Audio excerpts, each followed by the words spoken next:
fun shit. Oh, yeah. All the way from Minnesota. Look at all this stuff. Is this a D8? It's a date. Alrighty. What else? Okay. Am I good? Well, now your bottom jaw is cut off. No, Carly, not you, Kira. I'm looking at all my dice. You don't understand. There's so much I have noise. so much dice.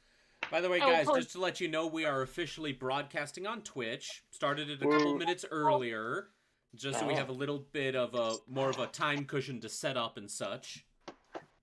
Wait, Carly, I'm gonna go get mine. Hold on, Carly, I'm gonna go get mine. This is all mine.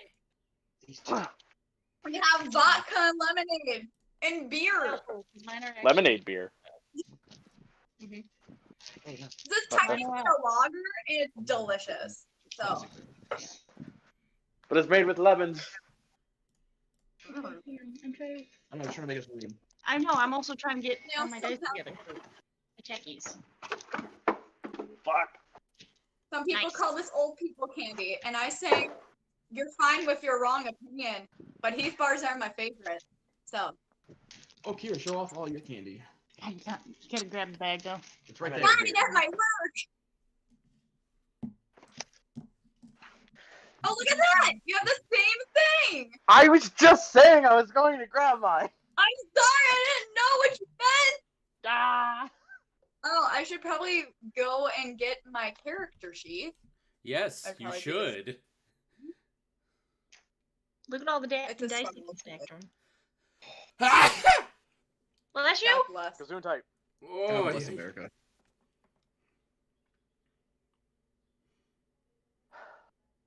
Do you guys want to see the cutest thing ever? No! Get out of here, I'm trying to stack it down. So, my local game store opened back up, and I went in, and I saw this at their counter, and I thought it was the cutest fucking thing ever. It's a D20 with a little duck inside of it.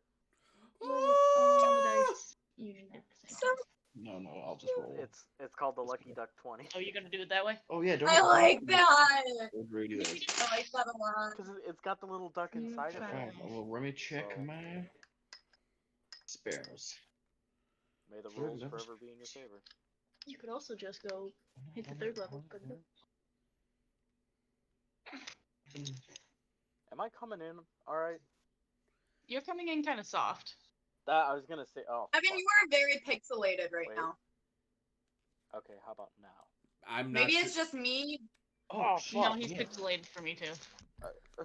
Kira, you're coming in very pixelated too. Carly, you're coming in clear. Whoa! Damn it. What are you throwing? I threw away plastic. Jimmy, are you okay? Using Yeah, my my phone, which has a headphones special. just fucking screeched in my ear. Alright, how am I coming in now? Camera off. Camera on. You're coming in clear. You're just a little quiet, but I don't think it's that big of a problem. I think that's just because we're all loud as fuck. So it's not like I'm gonna be doing much anyways, so. Yeah, you're fine, dude. No. Well, no, I'm. What I'm saying is, I'm just more so here as a spectator than as a player. And that's totally Obviously. fine. Yeah. I'm gonna try and use my computer again because I'm hating the setup with my phone. So we're gonna try. Good If luck. not, I'm gonna settle. Are you using like the downloaded version now, or are you using the other, like the desktop? Using the desktop. We can see if it'll work. Yeah, because didn't you use the browser version last time? You were actually coming in okay last time. Okay, we're gonna see. We're gonna see. All right. I need a miniature cloak. Okay. Yes, you do. Miniature I wish I used those. We have an Izzy. It's easy. I have so much candy. Yeah, you do. Are you Bring enough to complaining? share with the entire class. But look, all the Kit Kats. Oh, She's got the mini M&Ms. Oh, I'm coming now. Nope, robot. Nope, Robot. robot. Robot. Badly tuned electric piano.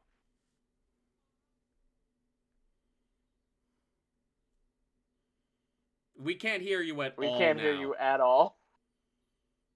All right. Oh, wait. Wait. Talk again. Hello. So No, a longer sentence. Hi. How's it going? My Yeah, name is you're a Portal robot. Girls Mater. You're a robot. You're underwater.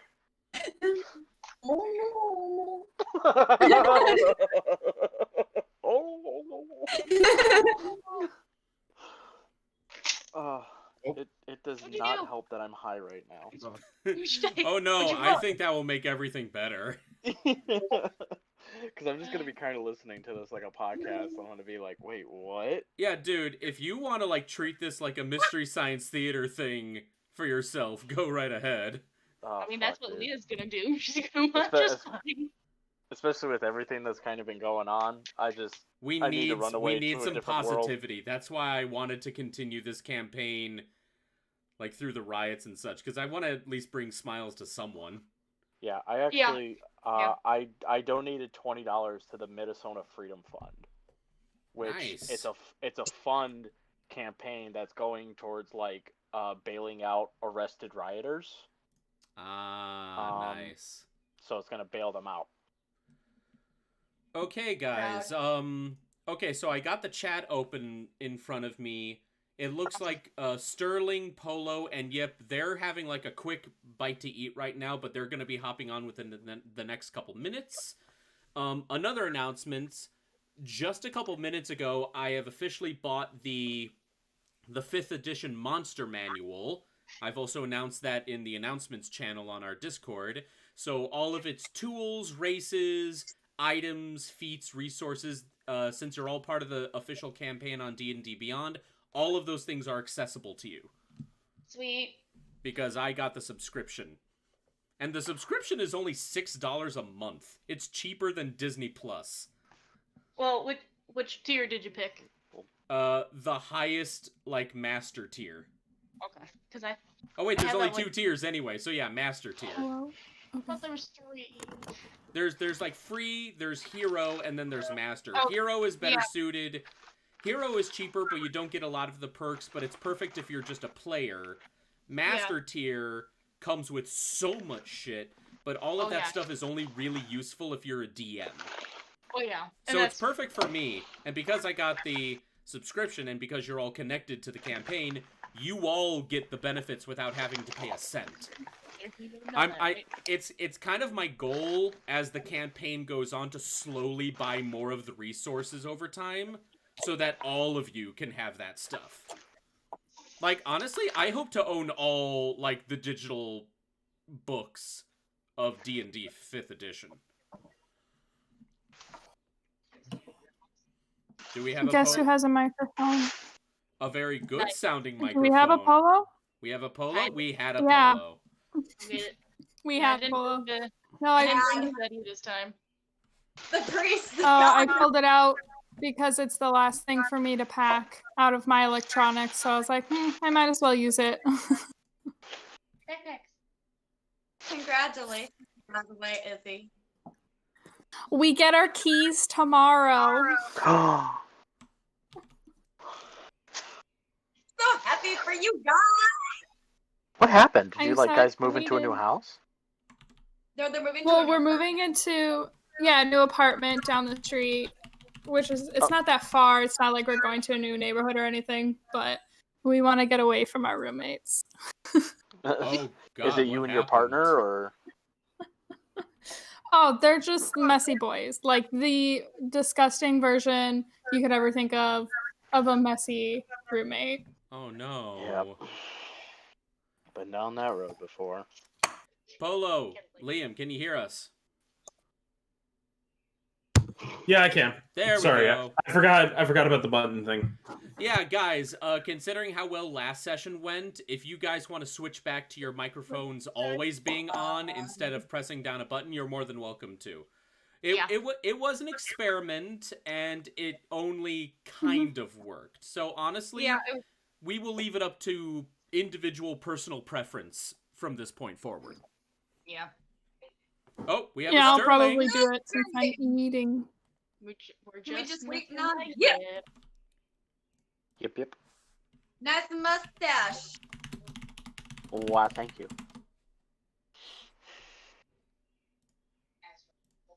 This stream brought to you by Leinenkugel. Get your Yo, summer can y'all hear shandy me? today. Mm-hmm. Excellent. Has there ever been a time when you just wanted to get crunk? Wait, are we getting lit? What's up? Last night. Jimmy's already lit. Behind my house is getting all Yeah, boarded up. man. Yeah. I fucking like.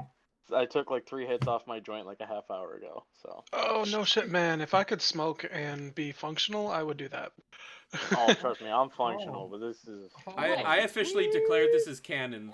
The higher Jimmy gets, the more curly the ends of his mustache get. I'll have to write that into my character sheet C&D notes. Man. Now the question is, do I smoke a little or will I drink with you guys? It's honestly up to you. We are just here to have fun. What? I don't want to be an enabler, but porque no los dos. Wait, what? Why Why not not do both? both? Charlie, we've sent enough people Oh, to no, AA I as don't it is. We crossfade. don't need to send any more. Yeah, I don't crossfade. I can't do that. I can't. I think I'll just have some tea. We have a yip. Oh, Yay! We have a yip yip. Hi. We have a yip. All Yeah, yeah, right. Hey, You have a bird. Got he's it. copying my That's it. hairstyle. How dare I you? literally said I got too drunk and hurt myself yesterday, and I did. You can see that lovely bruise. Oh God! Ow. Yeah. Wow. I get aggressive. Carly, apparently. you are frozen, and we lost Carly. Oh. Nice. And we lost. Who else did we lose? Izzy. We lost Izzy. Well, she Oh, but Izzy was stepped weird, away. but Yeah, walked Izzy away. stepped away. Man, Yip trying to steal It's my fine. haircut. What you doing? Oh, here they come. I just shaved the sides today too. out. No, you left. Looking good over there, curly mustache man. Well, thank you. And I have. It booted me off the call. This week's episode is sponsored by Sunchip. Wait, might have- hold on, you might have guys. just glitched Time out. out for a moment. Time out. Carly, do you have like Discord open still on your laptop? Yeah. Why don't you Is close? that why? Why don't you close that and just keep Discord open on your phone? It probably thought you were trying to video chat like at the same time on 2 different devices. I'm looking Oh, to see my if I can bad. find a mix in. Sorry. No, you're First fine, you're one. fine. By the way, Okay. so it pretty much looks like we're all here ready to go. Before we get started, just one quick question, Kevin. Yo. Is there any particular? I'm not calling you out. I'm honestly just purely curious. Any reason why you don't have a webcam this time? Oh, I will in a moment. I'm currently looking for something to mix with vodka. Oh, ooh. Oh, very nice. I had vodka lemonade earlier and I chugged that shit up. Okay, yeah, I was just curious. All right. Guys, Sponsor Sure, you is can. I will Sunchip. not. I will stick with my Pepsi. Our sponsors for this stream are Leinenkugel and Sun Chips. And Pepsi. Raid Shadow Legends. And Raid Shadow And Legends, also- NordVPN, Leinenkugel, Sun Chips. Uniqueso.com. Skittles, Kit Kat, I work with them. Carly, say that again. You got cut out. She said Oh, she she worked got. with them. She's frozen again. So. Uh-oh. Oh no. That's funny. That's a funny face to be frozen on. Clip that right And there. there's the Clip that thumbnail. face. No, And we lost her. Oh no, Yep. she's still here, but her camera's off. Oh. Okay, guys, listen. Oh, It keeps signing me off of my phone. That Yeah, is that's very weird. odd. But Can you hear me on here, though? you're actually coming in great now. Yeah. Thank God, already. We'll just have to stick with this, and we'll just pray that it doesn't degrade. I'm sorry. I don't know what's going on Stop right apologizing. It's not your fault. now. I know. You mean freak? Stop apologizing.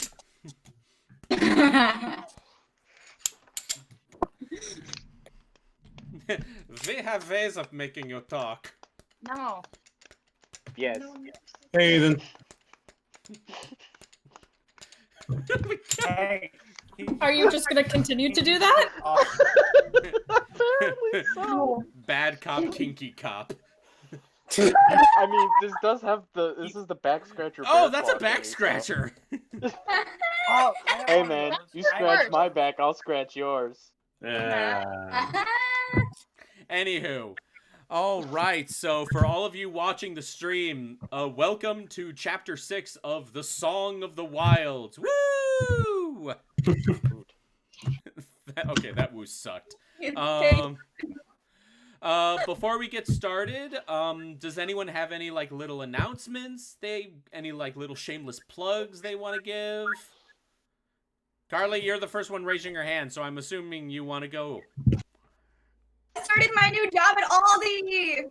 Carly has a new Yay. job. I mean, Money, we've known that capital, since last week, but now she actually has shifts. Woo. Yay! Yay, capital. But I can still do this every Sunday because I worked it out. Hurrah! Yay! All right. Does anyone else have any Sunday, announcements? Yes, Izzy. I would like to shout out my patron Verai for always joining my live stream chats on my Discord. If you'd like to be a part of them, join my Patreon for as little as $1. Patreon.com/Izzy Cosplay. Thank you for listening. And soon, once we have enough followers, Song of the Wilds will have its official OnlyFans. I was just about to say, sterling/onlyfans.com. Hey, I mean, I would like to talk about pornography for birds. Pornography for birds. I mean, You know, I'm here for the So, Evan, where were we in the campaign? Oh wait, hold on. You all free? Well, I will give that recap, but just want a last minute check. I'm stuck in my bird cage. I hope nobody Hold on. fucks me. Hold on. Hold on. Oh no! I really hope somebody doesn't come in this bird cage. I'm all alone and helpless. Oh my gosh! Wow! Yep, what have you done? Hold on. Before we begin, I do have a shameless plug. Oh, Shameless plug. Ha! Oh wait, we're shouting out our plugs. So I'd like to shout out my friend Joe. their shameless plug. Oh my God. I have an actual guys, we found the other bard. I Yes. have an actual message. I didn't- Ready. I didn't have a glass to mix my I don't know vodka if you can read and that. It's stuffs, backwards. so I'm using a coffee mug. That's fine. Apparently, it is National Aw, Smile yeah, Day. that's At least cute. that's what my work said it was. Nice. Sounds Every like day is National Smile sounds Day. like some garbage retail propaganda. No, it's No. just another crappy Hallmark Yes, card. Carly, what is it? Thanks for doing shameless plugs. Make sure that you go to Carly Pearl Cosplay on Etsy. Buy a $5 print. I just added 2 new pictures to it. I think Ah! it'd be weird if I. That's 2 more than you had before. No, right? Excuse me. Wait, All I right, almost forgot so something. with all that being said, are we ready to begin? Yes. I have Yeah. the- Yep. All right, and we have our mascot, the Green Orb. Yay! We also have a member of the audience right here. No. We have 2 audiences. Very nice. All righty. Mm-hmm. With that being Live said, let us begin.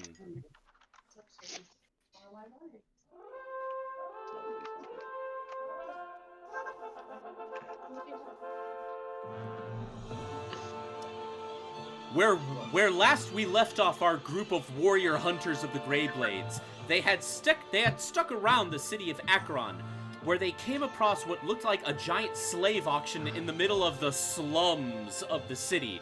And it was there that they encountered, to one of them, a very familiar face, known as Navarth Balmaris of the Balmaris family, who back in the day used to be a clan of the most pristine, like, textile workers, seamstresses, like the world has ever known. They were basically the Gucci of the world. But apparently now they've decided to expand their industry into human trafficking. So, yeah, that got big. Our team, deciding to actually investigate and do something about it, decided to tail some of the cages where they found that it looked like the slaves were about to be shipped off somewhere. Through a very intense fight, some things were discovered. One, Sterling is frickin' psycho with a harpoon gun. He is. How do you? And also, apparently, Davina is an Aasimar. Fallen Asimar. A fallen Aasimar, as we've seen her wings made of basically shadow and bone pop out of her back. With the battle won, our heroes were able to shepherd the slave children all the way from the slum docks back to the HQ of the Greyblades, where they met up with the founder of the Greyblade forces, Volthric, who was willing to take the children in. And it was there that they finally decided on their next move. With a clever idea from Polo, they were able to grab a quest that would take them to their next possible destination, the beach fortress city of Lunas. Then, with a plan and destination set, our heroes decided to retire to their dorms at the headquarters, where they finally were able to get themselves a nice long rest. And that is where we happen upon our heroes right now. Give me just a moment to get the music right. Now then, the sun slowly starts to rise, and it's poking through all of your windows. Miraculously, because all of your dorms are on the same side of the building, that sun is able to poke through the blinds, and it gets right in your eyes. Like, you know how the sunlight is through the blinds. It's always right on the eyes. I didn't plan that, but the moment you said that, I opened up a white screen on my computer, and it brightened, like, myself. Very nice. If you go back and watch the footage, it's almost perfectly synced to that. Nice. And you'll put that. And it's there that you all slowly begin to awaken. You're fully rested. You are ready to go. Everything that you might have used in your previous battle, everything is recovered. Carly, were you about to say something? Yeah, I was actually gonna say, because I did promise, and you did say that that would be a good time to do it at night. Can I say that I taught both Eden and the god inside the orb, Celestial? Oh yeah. How about this? If you'll give me just a moment here to actually pull up your character sheet, if I can find you, there you are.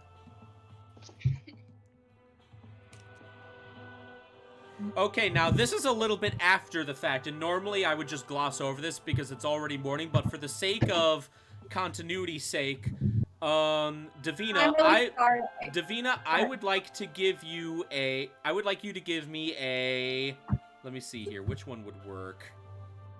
I would like you to give me a, because you're teaching something to them that is already known to you, I would like you to give me a history check. Oh, okay. I thought it was gonna be like an intelligence check. But That's more personal, history isn't it? is intelligence. okay. You just add your. Got an What 11. Okay, so you were able to teach them just a couple basic words. You weren't able to get through to the point of teaching them like full-blown complete sentences, and the god inside the orb was definitely present, but this was one of its more silent moments. But you could tell that it was paying attention, but it was not participating all that much. Gotcha. You mostly got results out of Eden. Gotcha. And I'm really sorry. I did mean to say that the other time we did it. It kind of slipped my mind, and I was like, oh shoot. Hopefully he'll let me still do that. You're fine. You're fine. What does God need with Celestial? What does God need a ship for? So anyway, it is now officially the next morning. Kind of an overcast day, but the sun is still shining through.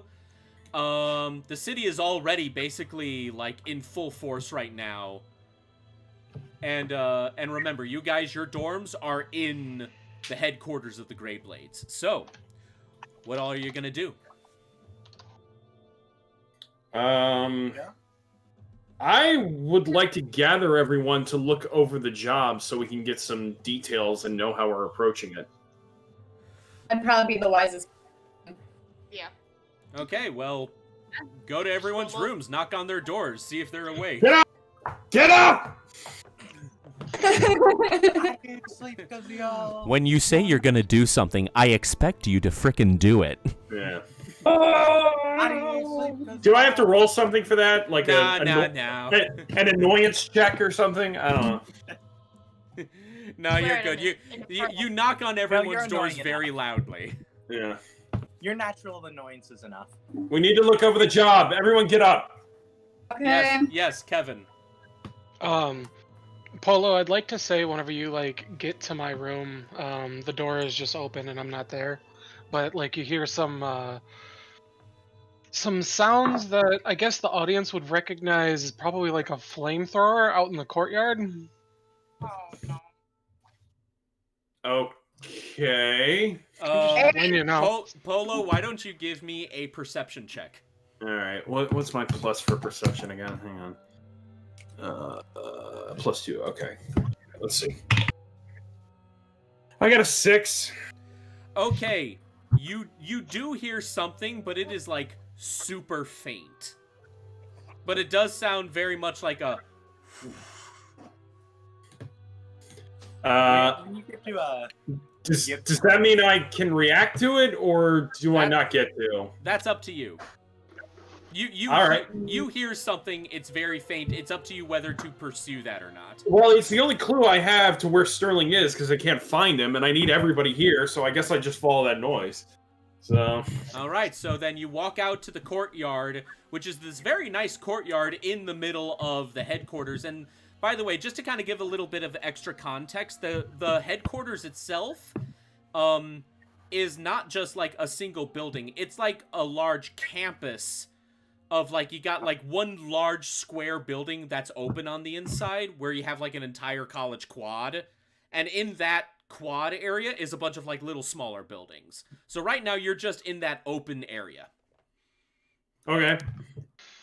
And, if I may interject, whenever you get into the courtyard, where one of the openings are, you guys know what is that called? Whenever the change machine that some people would wear on like the side of their belt when giving change. I know And they would, precisely like, which ones you're talking about. Yeah. Like something like that. Call it Where's, coins. like, A coin I don't know, dispenser. a coin dispenser. Thank you. Yeah. So you would see something like that, but like made of leather and like wrapped around my shoulder and like kind of perched up right here. And right above it is a little hummingbird, and it's poking down its head into it, and it's clearly eating something. And in front of me, I just look very satisfied, and there's this huge like scorch mark on the ground. Hey, do I see that? You know what? I'm not going to make you roll for this. A huge blackened scorch mark is pretty easy to notice. All right. Well, my next question is probably the obvious one. What the hell happened here? It was crazy. There was this huge dragon that came by, and then as soon as I say that, like the hummingbird like looks up and it's like, and it goes, bah, and like a gout of flame comes out of it. What? Sick! Awesome! Hey, this might be a good time for me to use my animal handling for once. Can I try to get the bird to come over to me? You can certainly try. All right. So here's what's gonna happen. Both you, like Sterling, are you gonna let him do that? So this bird is actually not a bird, because as you said to me in your messages that there is, or not a bird, but is it not a like a hummingbird that you'd be able to find out on the terrace or whatever, right? This is actually a familiar, and it wouldn't really have any effect to handle it. Oh. Oh. All right. Never mind then. So we'll just say that Sterling explains that. Mm-hmm. Okay. All right. And as that's concluding, Yip kind of like walks into the scene like he's just entering the campus again, and he has like a bowl, and it has what looks like to be some like dirt in it, and you see him like pick out something pink and pop it in his mouth. Oh. You know what they say? The bird gets the worm. And Davina approaches and she's like, What's that black mark? Sterling, what did you do? It's dirt. I- Black mark. I thought you. I look over at Polo, I smile, and I say, "There was this massive dragon that came," and then as soon as I say it again, the hummingbird goes bat, and it like has a bunch of gout of flame. I'm like, "Damn it!" Or was this before had that gigantic fight with the thugs on the boat? Wait, what? Or was that when we had the giant fight on the boat with the thugs? The slave traders. I mean, I don't really know if they were actually the slave traders or just their like bodyguards or something, but yeah. Tweed comes out whenever he wants to. It's not really something I choose. Okay. Gotcha. Like Alright. I can just so you're aware, Evan, I can speak to it telepathically, and so Yeah, like it's I'll a command it to familiar. like, yeah, and I'll command it to like fly around Davina like playfully. Okay, that's very charming. Okay, so You Mistral- guys are still waiting on Mistral and Atarax. I want to know what he is what I asked. Oh, and Eden as well. Oh, I'd inform you that he's a familiar. No. Like, what exactly is he? Like, what type of an animal? Is he just a hummingbird that spits fire? Yeah, he's a hummingbird. Maybe slightly larger than a normal hummingbird. Gotcha. I didn't know that was an animal you could choose. That's kind of cool. I thought it was. Let me double check. It may have to be a crow or something like that. I'm sorry, I didn't mean to You know, ruin your aesthetic. For the sake of continuity, I'm actually gonna allow it to be a hummingbird. I didn't mean to call you out. I was honestly like, oh. No, you're fine. You're fine. Like if Evan would allow it, if I need to end up finding stats for it, can we use the crow stats? I am gonna allow it, and if this thing is ever gonna actually participate in battle, we'll look up the stats for like a crow familiar, but we'll just have to nerf it a little bit because like a crow is this big, a hummingbird is this big. It's not gonna pack that much of a punch. Well, that's something that would end up having probably be a serious conversation because a familiar is something that I need for combat. And mechanically, if that's the case, if we have to do that, I'd like it to be the crow, like mechanically, but aesthetically the hummingbird. Okay. Then for the sake of this, we'll let that happen if it makes everything a little bit easier. Cool. So yeah, like I said, you guys are still right now waiting on Mistral, Atarax, and Eden. So Downstairs. Polo knocked on all your doors. Are you coming down? Oh no, I swore at Polo in Infernal and like got up. Not a morning person. Like no. Mistral, what about you?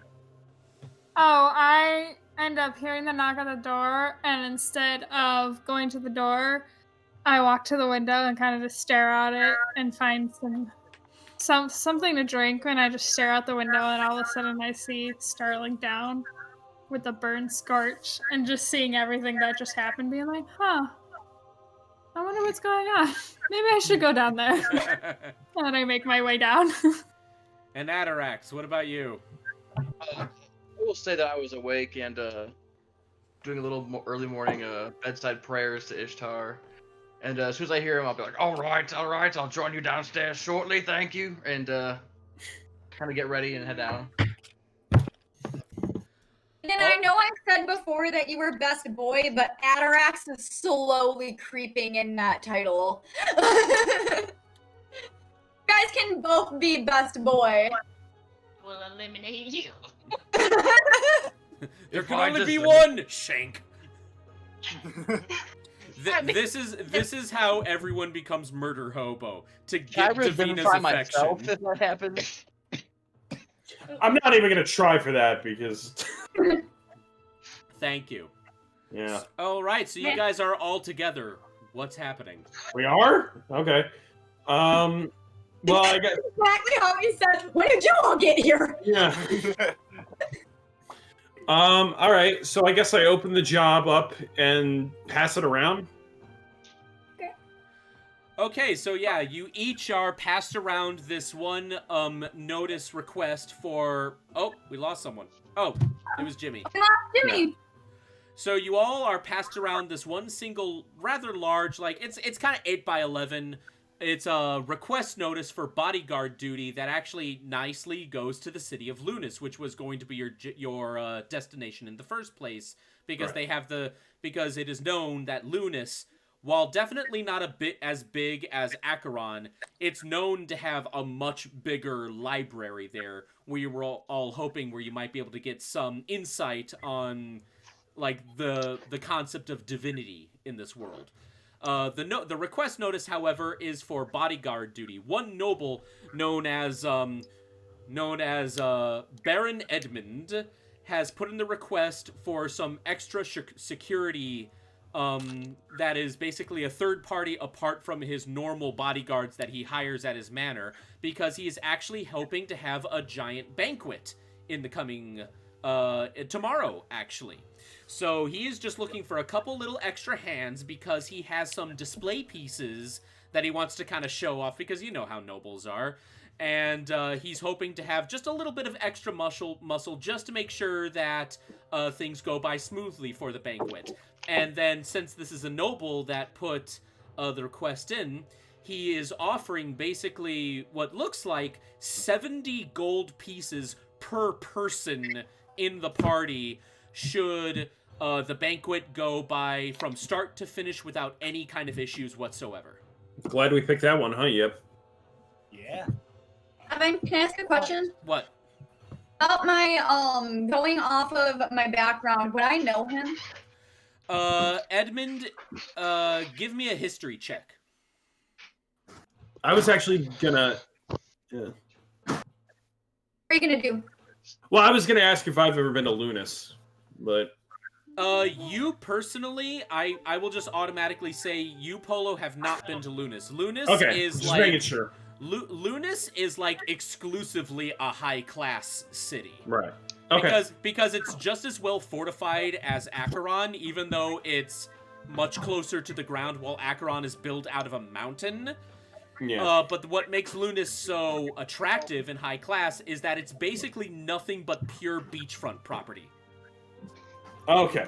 All right. It's like that picture I posted in the Discord. Right. That's basically Lunas. I got an 18. You got an 18. All right. Davina, you have actually been to Lunas before once or twice. Because back when you were back in your past. Oh, they already know back when I was married to Navarre. They know everything. Okay, I couldn't remember. Back they don't in the know everything that happened, but they knew that I'm his wife, and I thought he was dead. Well, anyway, yes, you have been to Lunas before. You've actually been there a couple times yourself, because you've been to these kinds of banquets before. So you know how they operate and basically what goes on in them. Baron Edmund, however, is a name that you are not personally familiar with. Okay, gotcha. But you know the aesthetic. You know, like, how the high class works in Lunas. Oh. All right. So I look down at the parchment, and if the audience is looking through my point of view, it says 70 gold per person, like per party member. Per party member. And I look down at it, and I'm like, guys, I have to hit the district before we go. Any reason why? Yeah, no, just supplies. You know, we're about to make a decent travel, right? Yeah. maybe that's a good idea. Maybe I should join you. I mean, if you want to. Yeah, that's fine, Pick up Polo. some stuff. And Mistral was saying that she needs some stuff too. Why don't we make this a group? That is an let's make it a excellent group idea, trip. Davina. Let's all go together.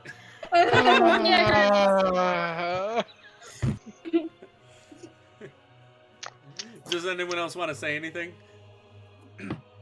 Splendid. Okay. Outrageous. Damn it. All right. So Like, I'm sorry. What did you just say under your breath there? I didn't quite hear you. Nothing. It's going to be a grand adventure. I mean, market. Meh. No. Yeah. Okay, so you guys, after having a nice hearty meal, you guys venture out of the headquarters back into the plaza, and you start to head back down towards the shopping district of the city, which is across the way from the headquarters. Now, I would like each of you to give me perception checks. Everyone, give me perception checks. That's not a good roll, but let me add my perception bonus. 20 on the dice. It did go in the box. It doesn't count. I got a 10.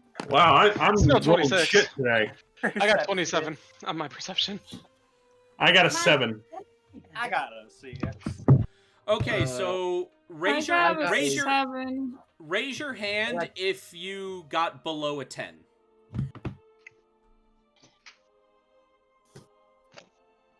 Because Jordan rolled for me. All right, so Yip, Polo, and Eden and Mistral, you don't notice this. But however, Sterling and Davina, you catch just out of the corner. Oh, and Atarax. You. Polo, how much did you get? I got a 7. My bad. Okay, I did not hear you. So yeah, anyone who rolled a 10 and above, only you are the ones that notice this. But just out of the corner of your eye, you see the Church of Nord. And like looking through the open windows and a couple standing at the open doorway, those priests are watching you. And they are giving you serious stank eye. I wave. I'm honestly surprised it took them this long to do this, but Like to think that Davina just like walks really quickly past them. Davina, I like nudge you and I'm like, were those the priests that attacked you? Yep, they were. I like roll my sleeves up and I get ready to start walking that direction. can I intimidate them? I'm about to beat an old man's ass. You can certainly try, but you are going to be rolling with disadvantage because they're like a block away from you. Basically, this is like a big open plaza. So Can I give him disadvantage and say that Davina like puts his hands down? What? He's already rolling with disadvantage. Oh, okay, never mind. He's giving extra disadvantage. Disadvantage on the disadvantage. Wait, what's my disadvantage? Like how much? You roll your d20 twice and you pick the lower of the two. Okay. Do I still get the +2 of my intimidation? Yes, you still get your modifier. Okay. Screw it. Okay, that's a 21. Let's see. Is it the low? Come on. 13. Okay. Okay, so a couple of the slightly lower level priests, they do kind of shudder a bit. They're clutching like their holy symbols, and then they like close the shutters on your door. In the open doorway, however, you see that same old man from when you first ran into the church and one of his like lackeys. They're still standing you, and they're giving especially Polo like extra stank eye before they turn their backs, and then they just shut the doors on you. Okay. Lovely day. Did I do anything that can affect the story later on with that? You'll have to find out. Okay. Because I'd hate to have just wasted my time doing something that doesn't matter. But Hey, in D&D, all choices matter because you never know what the DM is gonna do with it. yeah. Hey, Davina, like, I want to say, like, okay, I was, like, pulling up my sleeves or whatever, acting like I was about to go beat an old man's ass. But then, like, he closes the doors, and I'm just like, Polo's behind me intimidating them, right? And I'm just like, oh, I'm about to beat their fucking ass. They turn around and go into the door, and I'm like, that's Yeah, what I you better fucking run. thought. Yeah. Like, not knowing that Polo did it. That's really funny. But I turn around and like as I like walk next to Davina, and I say, "Do you happen to know if Nord priests can curse, or if Nord has, I don't know, any way to hex people for burning down churches?" I would think that Atarax being you're a cleric, right? Yeah, but Atarax doesn't. He sees these priests of Nord like staring you down, and he's like, I'm like, who am I walking with right now? Well, no, what I'm saying I don't know why is they hate you at you all. would know more about if they can curse people. I mean, I don't know if I would even know that. I mean, I can make a religion. I can check, but like, I don't even like. I As effectively me, as asked. Atarax, I don't know why they're like staring all evil at us. Yeah, because And, you like, came they're a into big the church. I don't- story a little bit later. But you can still do a religion check. Okay, because I like after Sterling would ask that, I would be like, I have no idea. I would think Atarax would know more than I do. Maybe even Yip. I Atarax, got a 14 on a religion check. part of the question I'm basically asking is, would there be any godly repercussions for burning down a church? I feel like there would. You know. I feel okay. Burning down Atarax the doesn't need to biggest roll for that one. church in the Yes, North. it's a little offensive to the deities when you go desecrating and What if it's in self-defense? destroying their temples. What if it's in self-defense? Against an entire building? I guess it depends which deity at that point. So, Atarax, are you still going to do a religion check? That building was looking at me funny. What happened? I rolled a 14 for the religion check. Okay, so you don't know much about how the Nord religion operates, considering that you follow Ishtar instead of Nord. What you do know is that, and this is just kind of a more commonly known fact, when it comes to those who worship Nord, if you are seen in their eyes as a quote-unquote chaotic force, that basically marks you as, like, to be eternally disliked by their followers. But there's no further repercussions. It's just You don't know of any stories of them actually doing anything about it. For all you know, they just will hate you until their dying breath. Can we just take a moment to appreciate how cute Luna is? I'm sorry. I just had to say it. Please, cat. You would totally, or excuse me, God, I'm sorry, I forgot your character's name. Atarax. There we go. You would like hear me say to Davina though, "Aw, Dorbs." You'd hear me say to Davina though, it's like, really? That old man beat your guys' ass? Like, what happened? Oh. No. I mean, the elderly piss me off too sometimes. You must have done a real number of They come up to me, they get angry, and I just say, "Okay, boomer." You know, as an elderly myself, I don't know if I should be offended by that. How old are you in bird years again? A whole lot younger. I chuckle a bit, and some like frost breath comes out, and I'm like, How old are you? Yeah. In bird I'm years. 46, which is, I mean, most Eric Cocker died by 30. That would actually be a Gen Xer. I was going to say, as we walk, I explained to Atarax why the priests of Nord are looking at us like this. Because he heard the like the whole story. He heard the orb, so. Okay, to basically just recap it for Atarax, the priests started off nice because they wanted to enter the church to see what they could learn about this new little friend that they made in the Green Orb, who is not just any kind of just little spirit that lives in the ball. It is a literal god.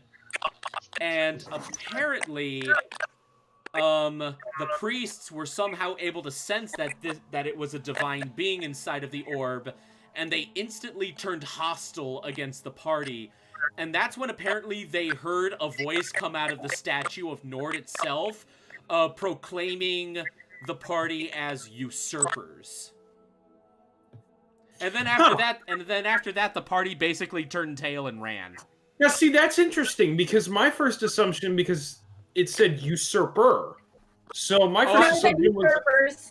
Remember that I actually had that written down. Really? Oh. Because I always thought they were just specifically speaking of the orb. No, I said usurpers plural. Oh, okay. Because in his eyes, we are with the orb, so we are. Oh, I mean, we're Nord. We're more heretics than usurpers. But... I have usurpers. Okay. By the way, you guys are just basically like stopped moving. You're just standing outside of the church as you all have this giant conversation. Can we keep going, please? Can we keep Okay, going guys, here? let's Fuckers go. right here. Sterling, please lead the way. Yeah. Oh my god, guys. I'll go towards the market district. Okay, the market district is basically okay. This is going to be a horrible metaphor. Welcome to Wall Market. Market? Welcome to the wall. I was gonna say this place is basically, it's a horrible analogy considering what's happening right now in America. But this is basically State Street in Chicago right now, where it's just like a single massive road in the city that is just lined with all of these shops. You have parchments, books, apothecaries, blacksmiths, any kind of medicine, clothing, armor. It's got like one of everything here. This is Akron, basically the capital of the known territory. It has to have something you guys need. Dogs. So like all the bats, pathways at the Renaissance Fair. Yeah, it's basically that.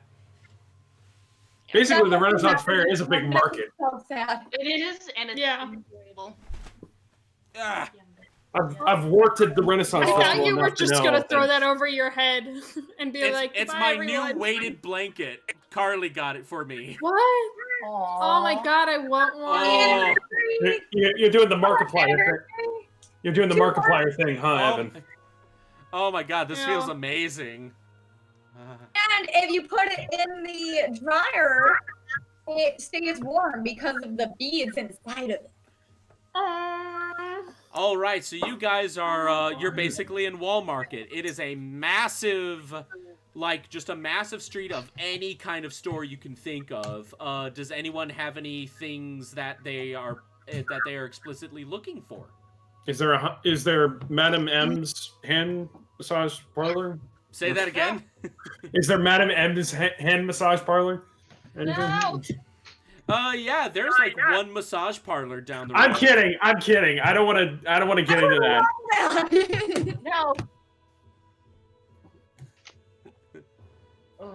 That's not really in line with Polo's character, so I'm not even gonna try. But still, what are you guys gonna do? I, for one, as Davina, would like to get a new cape so I'm not wearing curtains. Say that again. Yeah. I would like to get a new cape so I'm not wearing curtains.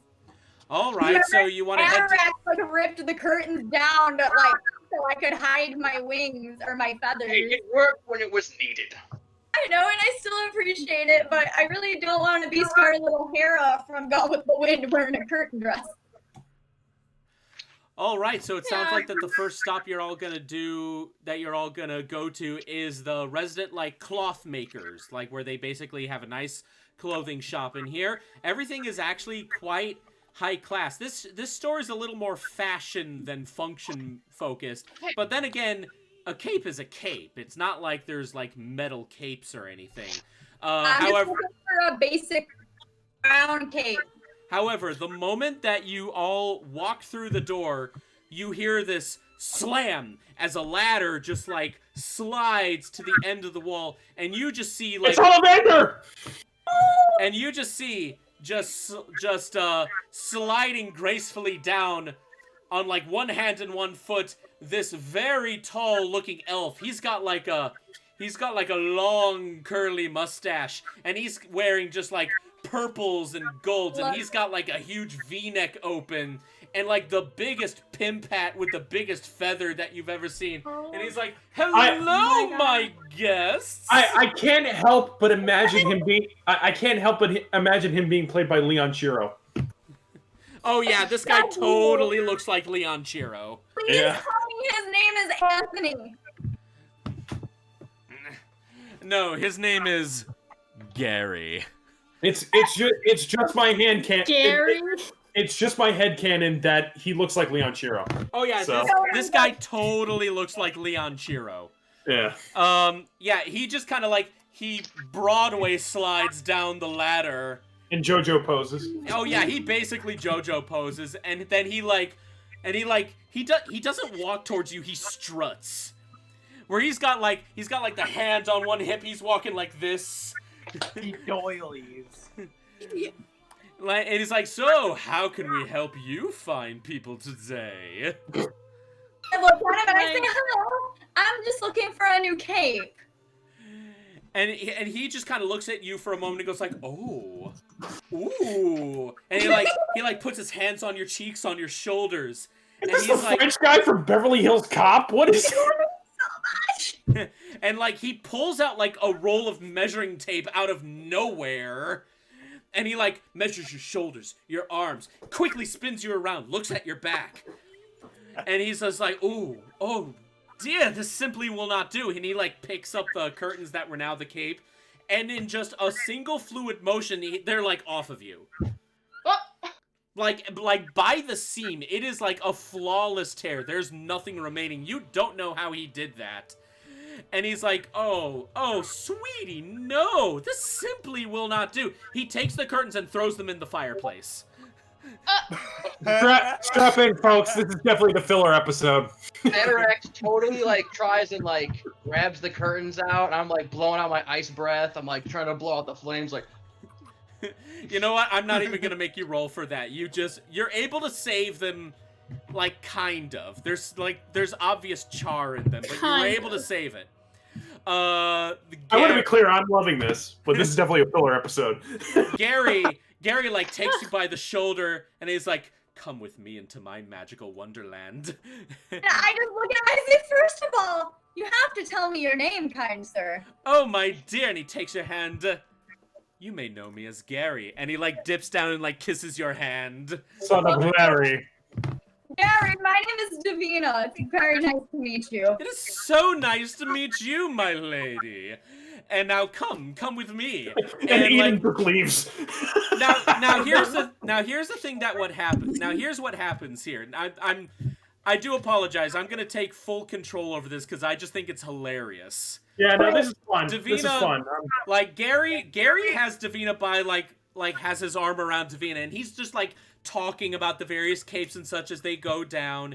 You can still kind of hear him as they disappear around the corner heading left.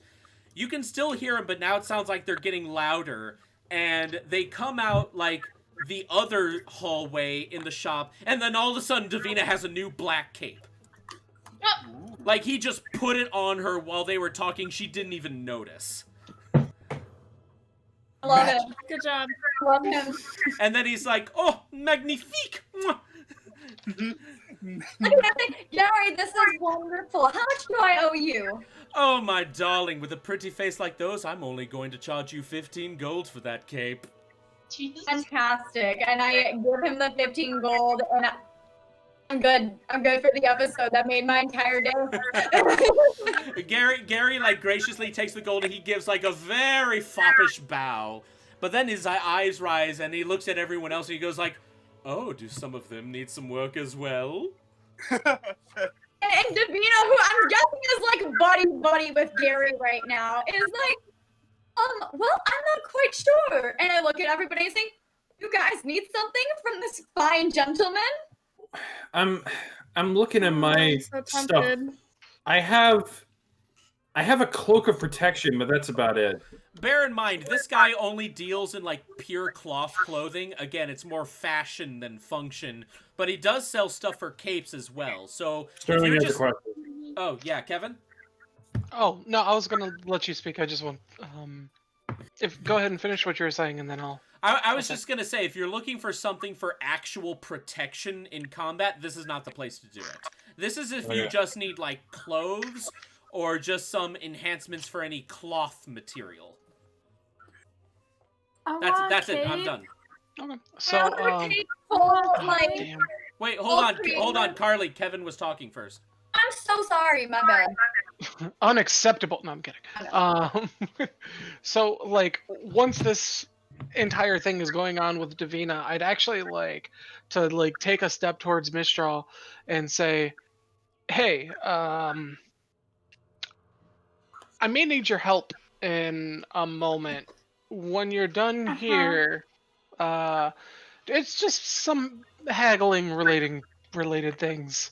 I think the party might, bring us down a little bit with that. When you're done here, of course, just when you're done here. Sterling is going to get us all Okay. killed. You hear this? No, You hear this? not always. Okay, bye. He can roll a 26, save his own life. Yeah. It's fine. Okay. Evan, can I really quickly just take full creative liberties and say that it's like a cape that's kind of like it has a hood and it has slits through for the arms. Considering the rest of your outfit that you have, I will allow the hood, but you're not going to be able to have the armholes. So it's literally just like my arms aren't free. So it's a jacket then. I was saying that it's more like literally just like armholes, almost like a vest cape. Considering the rest of your outfit, that's not really going to work, because then the way it's going to look is going to be more like a large trench coat. Well, that's fair. Okay, that's fine. I'll just have it you do still get the hood though for the outfit. I actually have something I want to do. Oh, yes? Okay, so I walk over to Gary, and I ask him unusually politely, trying to charm him a little bit.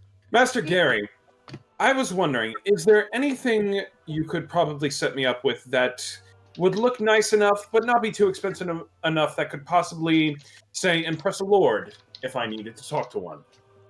Gary thinks for a moment, and he just kind of looks at you up and down very inquisitively, and then he just goes like, and then you just see this little smile like creep on his lips, and he goes, I think I might have something for you. And then the same thing happens for you. He puts an arm around you, and he like is walking you down the hallway, telling you like various little factoids about high-class fashion and such, especially if an actual lord is concerned. He's taking you down the hallway. The conversation gets a little lighter. You round the corner, the conversation's getting a little louder. You are now in basically a full body like tux. Nice. Like, without you ever noticing, he has changed your clothes. He's very gentle and he has the magic like fashion touch. Love him. Thank you very much, Master Gary. I think this will do very nicely. How much?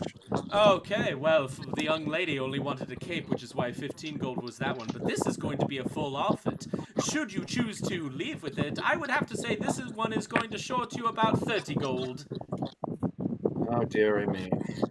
Is there any way we could bring it down to 10? Make a persuasion check. Persuasion, okay. I was either going to say, do you want me to do charisma or persuasion, but... I assist him by saying, Gary, look at how wonderful he looks in that outfit. Okay. I mean, and surely we'd be able to, I don't know, maybe if anybody asked about it, tell them about your shop. Time out for a moment. Why does it sound like wind is blowing? Yeah. I was wondering that too. I think it's Yip. Is that better? Yeah, Yes. thank you. Yeah, What yeah. was I that? That face. pointed my fan towards my phone. Okay. Oh, okay. Okay, so with what Davina said, Polo, give me a persuasion check with advantage. Okay, so 2? Yeah, two d20s. You choose the higher of the two. Got it. I would like to say, Come on. so we're In the box. paying him an exposure. you're Okay. saying. No, he's still getting paid. He's getting paid, but also in exposure. Yeah. All right, that's a That's 12. what you said, Davina.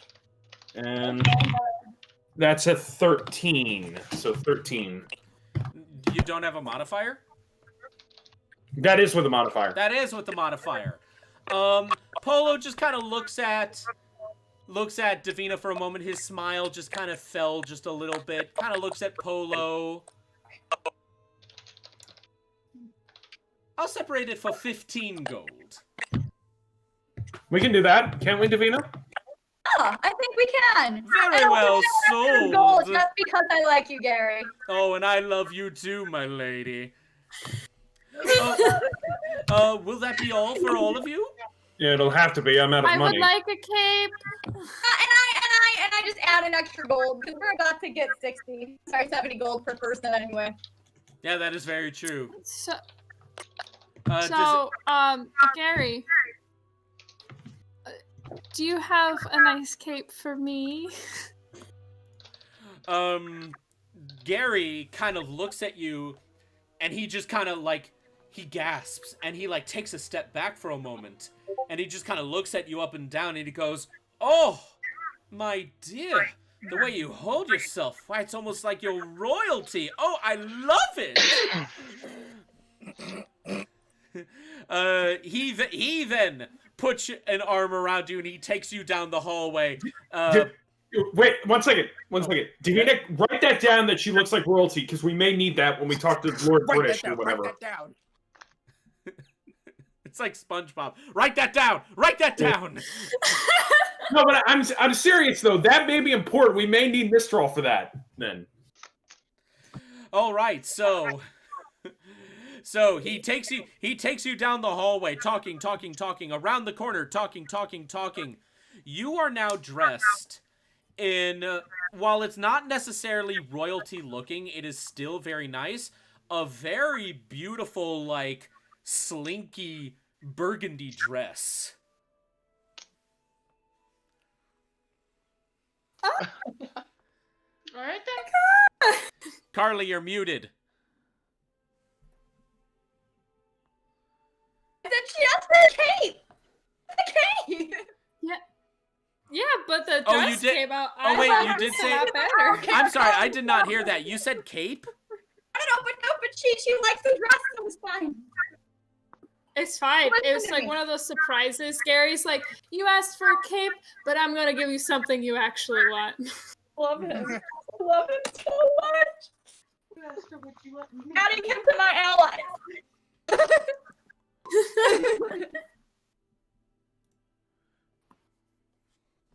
Hold on, give me just a moment.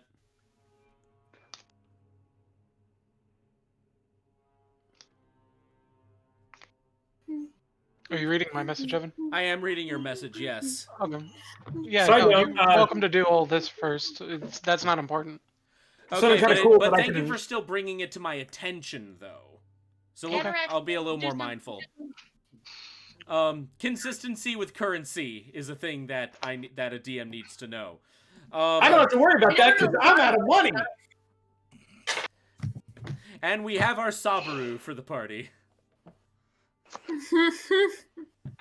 Yeah, some of you got that. So, Gary, how much is this divine outfit? Well, now, hold on. Rewind for a moment. Did you say cape? Because I didn't hear the fact that you just wanted a cape. Like, I actually Yes, I couldn't did say hear you. cape. What? I did say cape. Because Can you hear me now? Yes, now I can hear you. She's in my ears. For the sake Is of this this, annoying you? for the sake of this, let's rewind and say that you still have the same outfit, but now you have a very nice burgundy cape. I'm satisfied with that. You have to pay for the outfit, but the cape is free. You should add that if you're on your Patreon. Yeah, yes, exactly. Use the code redhead. Gary just kind of chuckles for a bit and goes like, "Oh, it's the exact same material as the nice black cape that I gave your friend here. It will also be 10 gold."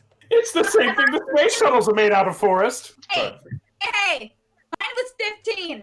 Oh, 15. Sorry, 15. That's 5 gold pieces. Carly, you were scared he was playing favorites. Well, there you go. So that is a mistake on my part. It's 15 gold. 15 gold. And I just gracefully place it in Gary's hand saying thank you. And Wait a minute, do me and Mistral match? Well, she wears burgundy Yes, and but you have I an all have black cape, but it burgundy. is basically the same style and material. Look at Mistral and his No. We matched. It's out of the game, honestly, it's our real life colors, I would say. What does mine look like again? You're basically wearing, I really don't know how else to explain it, but whatever, like, a fantasy medieval version of a tuxedo would look like. Okay. Tuxedo, but I'm kind of imagining what Will what William Thatcher wore at the party in A Knight's Tale. Yeah, something like that. Yeah. 100%. Okay, so then, so Gary goes like, so, anyone else need some help? Or would we consider this an objective completed? All right. While all this is going on with like Davina and Polo and Mistral, are there like any like other attendants in the shop? No, it is just Gary. Okay, so I'm gonna sit there. I'm like holding the curtains like this, and I'm like just kind of rubbing my claws. The curtains have become good luck. So when he comes over, I'm gonna ask him like, so my fine tailoring friend, I was curious if you could make me some tiny squirrel-sized cloaks. What? Out of this. I'm going to get an army of squirrels, and they're going to take on the church! I need this to happen. Honestly, if you somehow found a way to actually get squirrels to fight the Church of Nord, I might allow that, because I want to see that. Hey, you know what? My animal handling's not that bad, but We can team up, because... We can team up for that, because I've got a +5 for animal handling. So maybe we can actually get some squirrels. I mean, there's a character on my end who can talk to animals. Hey, Atarax? Just remind me a little bit later about the squirrel thing, okay? I got you. It's actually more of a point of reference. You see, I have a cantrip spell that requires miniature cloaks to activate. So nothing so daring do as train squirrels. Although twould be a sight to see. Yeah. And whenever you say that, I'm like, oh, okay. But then you hear a bunch of like squirrels chirping. And I'm just like, never mind. What? Oh no. Sterling a princess? You a Disney princess? Are we that can having- talk to animals? Are we having a squirrel OnlyFans page being created now? Yeah, we get to see a lot of nuts. Nope. Ah! I'm done.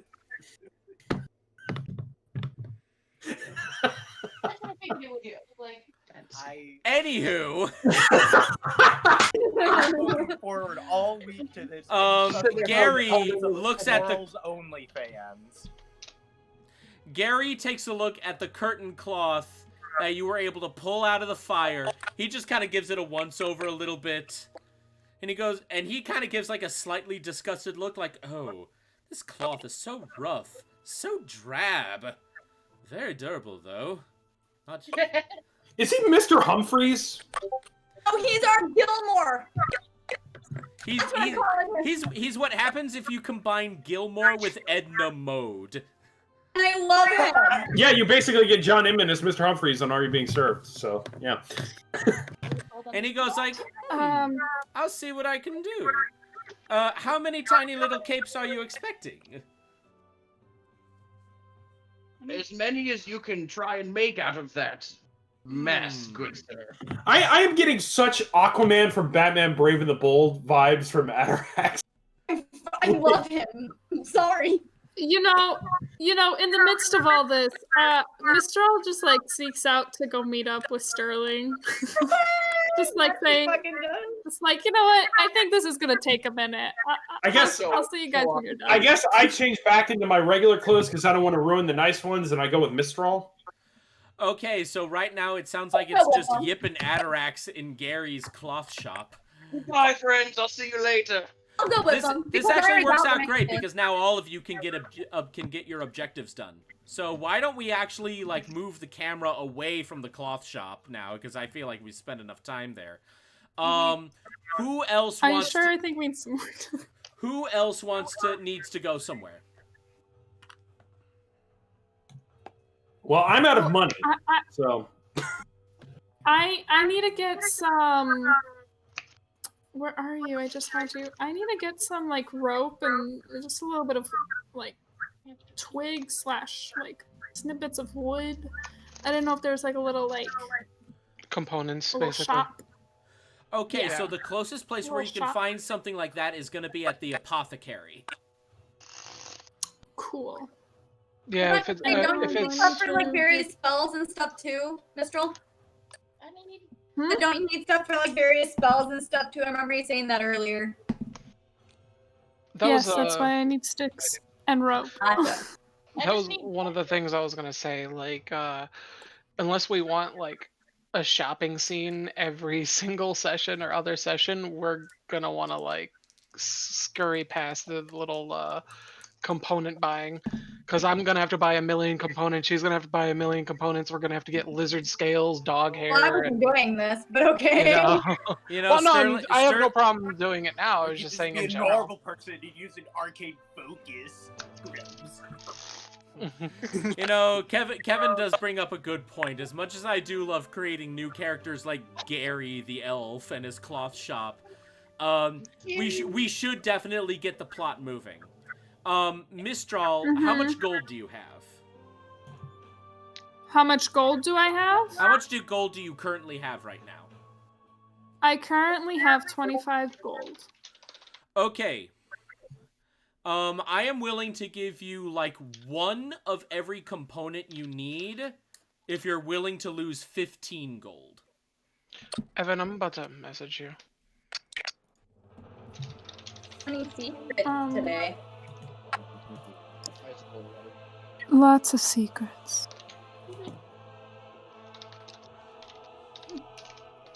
I'm just abusing my microphone. Okay, It's hold now on. And in time for fact, the I have a ASMR. cover on it. I'm being abused.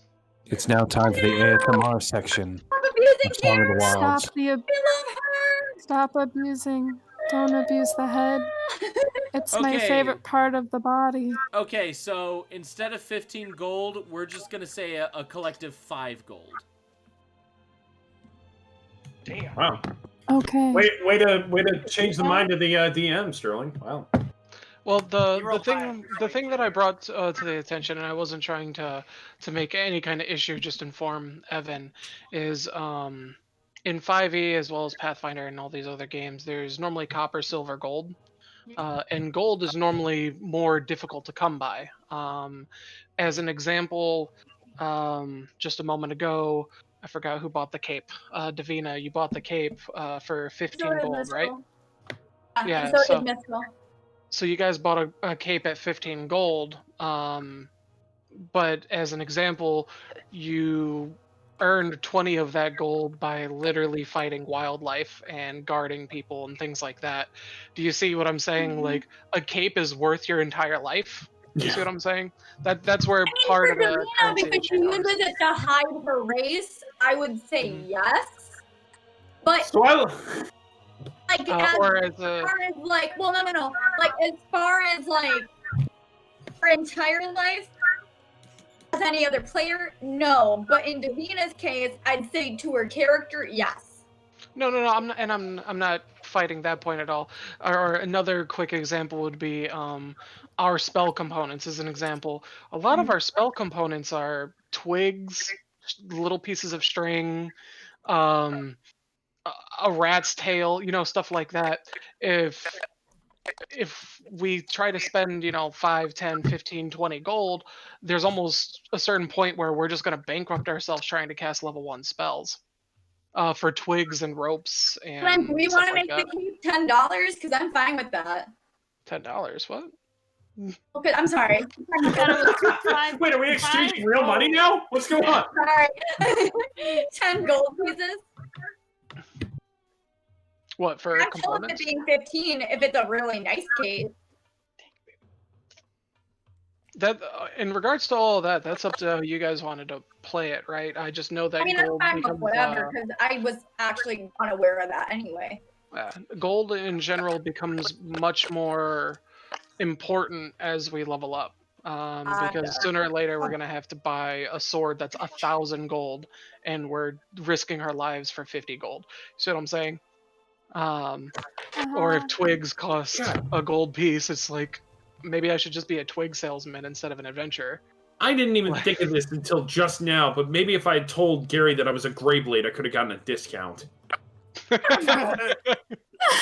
Maybe. Okay, Evan, I'll leave it up to you then. Do I get 5 pieces back? For the sake of continuity and to possibly make things a little bit easier, we're just gonna retcon the past events. You still get your cape, but yeah. So for the sake of this, we're gonna give you some money back. How much did I say the cape was? 15. Okay, so I'm looking at the exchange rate here. 1 gold piece is like 10 silver. Oh shit. So I think for the sake of this, let's say that your cape was 2 gold. So 20 silvers. 20 silver. Something that I found interesting in regards to this currency thing.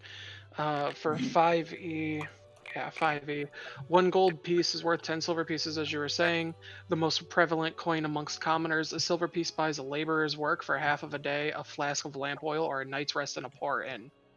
You know, see what just like it might just be something we want to like regulate for the game in the upcoming sessions, you know. No, yeah, I completely agree.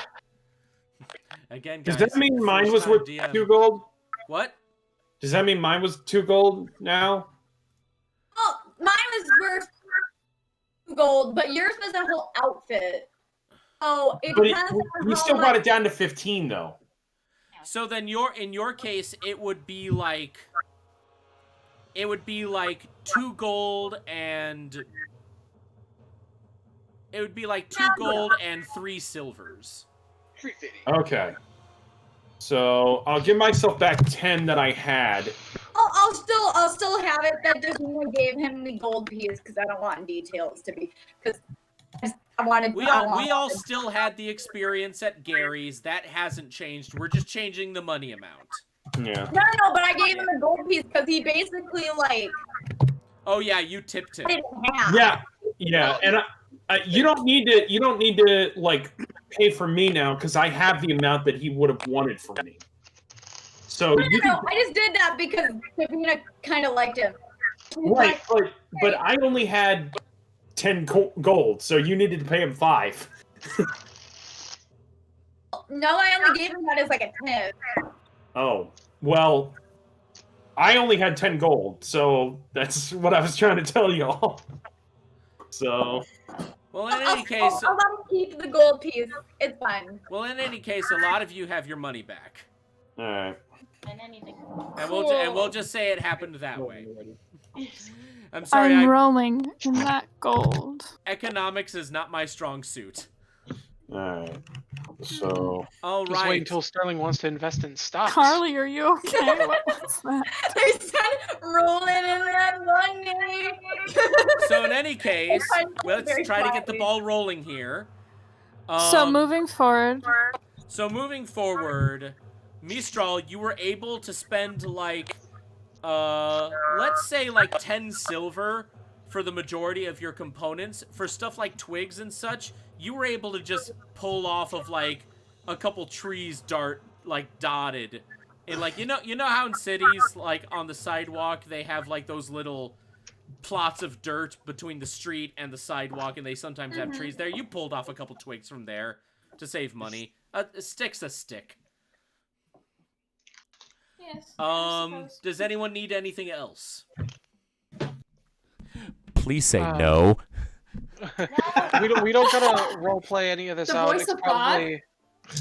Probably except for one thing that I was trying to pull Mistral to the side for. Yeah. I'm sorry, Adorax, were you about to say Yeah, something? now I'm scurrying over to Sterling. Follow after them because I don't want to. Yeah, let's get to what Sterling was ever planning to do. Polo. I go up to Ian and say, "Hey, you want in on this? On what? We're gonna go follow Sterling and Disco to see if they're getting into trouble." I mean, they're trying You to guys- get you- so nah, I'm good. Right? Oh no, one died. Rip. So the regular things, or possibly regular things that I need to buy, are components and whatnot. But also I need a sack of bread flour, thing of 5 pounds of marbles, some shackles and chains, and then after that, I have one more thing I need. Okay, so the good news is you're able to find the shackles and chains, and there is like a local smithy there. He actually sells you the shackles and chains for like 10 coppers because like you're really the only person he knows that would ever want stuff like that willingly. Pretty much anyone wants like swords and shields and full plate armor and such. So shackles and chains is kind of like an obscure item that he never really sells anyway, so he gave you a deal on it. Dope. The marbles and such, you were able to find, you were able to find that in, like, this one little general store. And they're, like, toy marbles you give for kids, but they'll count as well. That one was, like, 5 coppers right there. What were the other things that you need? A sack of bread flour. Okay, so yeah, a little further down the street, you start to see more open stalls that are more food-focused as well. There is a local baker, and they were willing to sell you like not a large bag, but a nice, reasonably sized bag of just pure bread flour right there.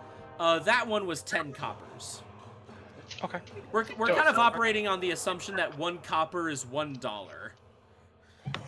And then like 1 silver is $10 and a gold is $100. That's how we're gonna operate from now on. Okay, sure. Just to make things a little bit... There's like another currency called Electrum, but we're gonna forget that exists. Yeah, that's nobody uses that. That's no one uses Electrum.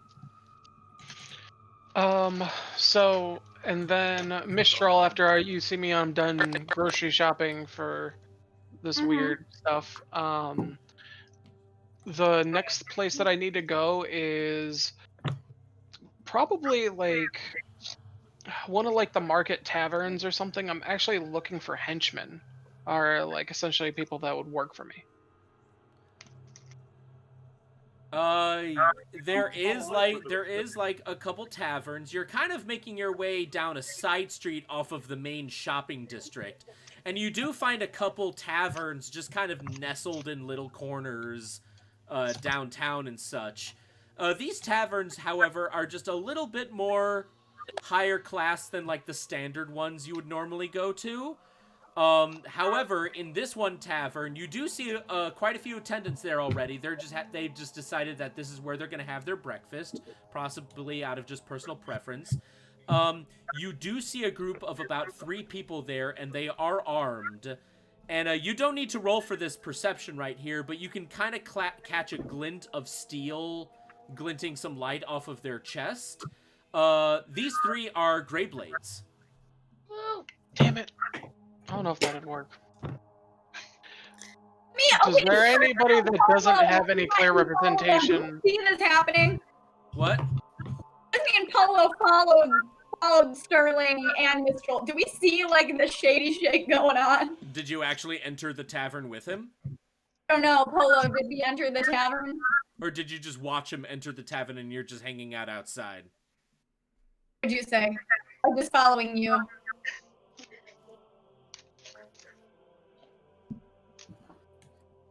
Hello? Yeah. Polo, What? Oh, I'm playing. Okay, what's going on? what are you doing, dude? No, I didn't know I was a part of this. I'm sorry. I thought you said that we You were following us. I thought you said that we followed Sterling and Mistral. I didn't know I was the leader of this. I'm sorry. We were like calling out to you multiple following. times. I was actually looking over my like character sheet, but okay. Well, At I least you were actually, being constructive. yeah. Well, I was asking what we did because I was just honestly going with you to see what shady shit was going on. I would say that Davina probably would wait outside the tavern, but you decided to go in. I wouldn't say no to that either. So we're just trying to find out if you guys just watched him enter the tavern, or did you actually go in the tavern after him? Well, okay. Well, I'm looking at my stuff right now. We could watch from outside. Could I use an insight check? Because I've got like a +5 for that. Insight, unfortunately, is not going to work in this case. It would be a Okay. perception check. Insight is mostly used if you're wanting to see if someone is lying or not. Okay. I can try and do a perception check. I have a +1. I actually have a +2, so it should probably be me who does Okay, it. no problem.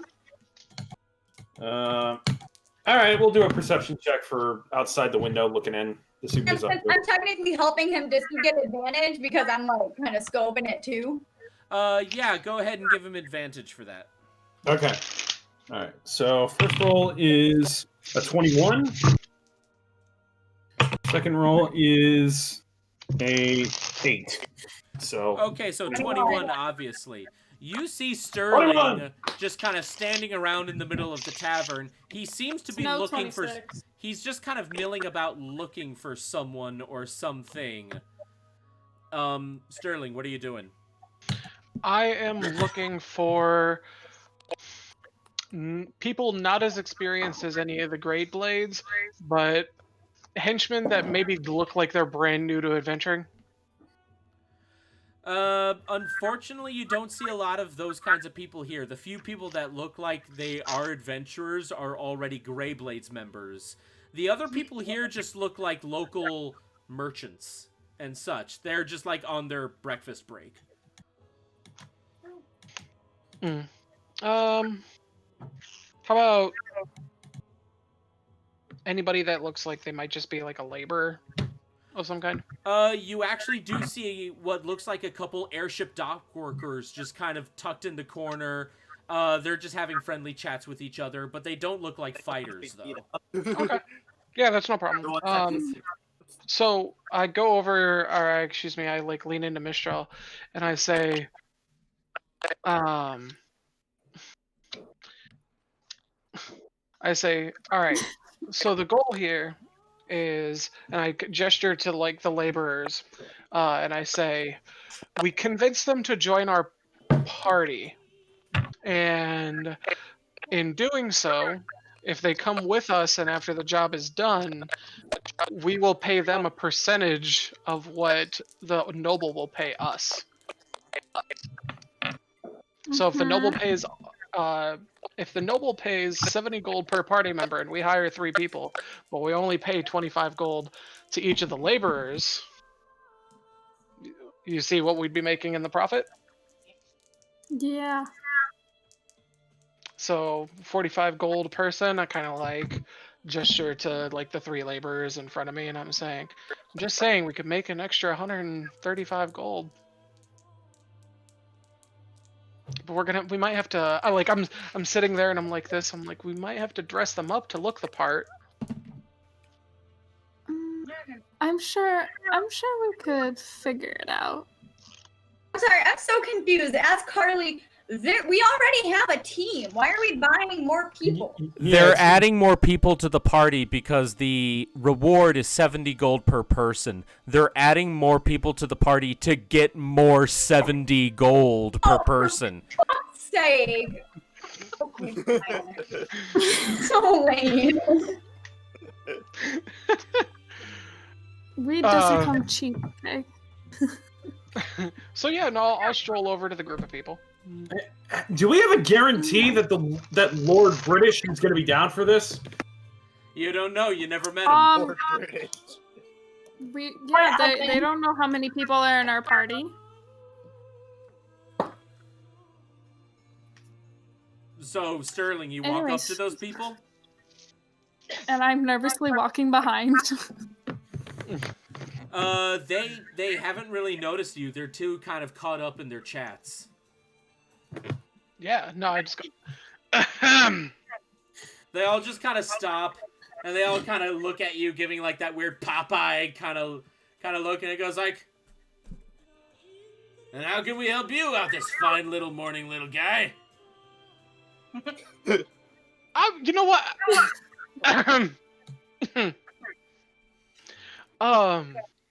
I was looking to see if any of you fine gentlemen were looking for a little bit extra cash.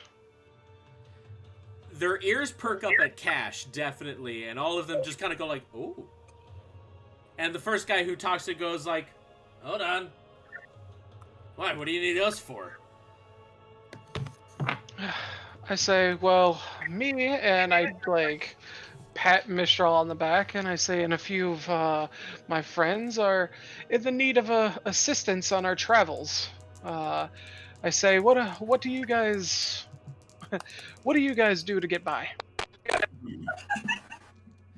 They just kind of Wow, what a salesman!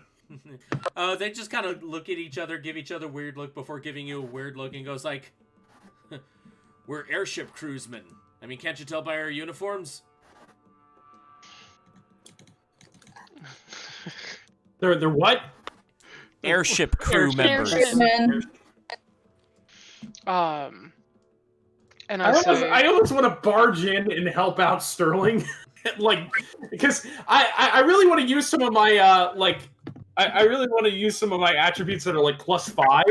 So I almost want to just start bullshitting to these guys. I mean, you see what's going on, so you Can I can. help with that? That's entirely up to you. But I look at Polo and I was like, but guys, here's the thing. You don't know what Polo's doing. You've been outside the building. You can't hear what he's saying. Polo. He meant Sterling. I meant Sterling. Oh, my bad. You guys But you guys have been outside this entire time. You're basically watching this through the window. You don't know what he's talking about at all in there. I mean, you. Well, I could. What? But I got a 21. Doesn't that mean I could have at least heard what was going on in there? I mean, it's gonna come in very faint still, because you're still outside and the door is closed, and you're watching through a window. For the most part, if I'm fine with it and the DM's fine with it, I'm being plenty loud. Like, I have no reason to like be quiet in this. I have no idea you guys are outside. Okay, so yeah, Sterling is not being subtle, and since it was Sterling who basically gave permission, if you guys want to be able to make out what he is saying, you're more than welcome to, and if you want to help him out. I look at Polo and I say, you know, it might actually make us some good money. Possibly. I feel like Davina's like, don't give him the satisfaction, though. You wanna try and help him? I mean, I'm not normally like this, but I feel like we could pull it off. It's hanging around Gary. It's changed you.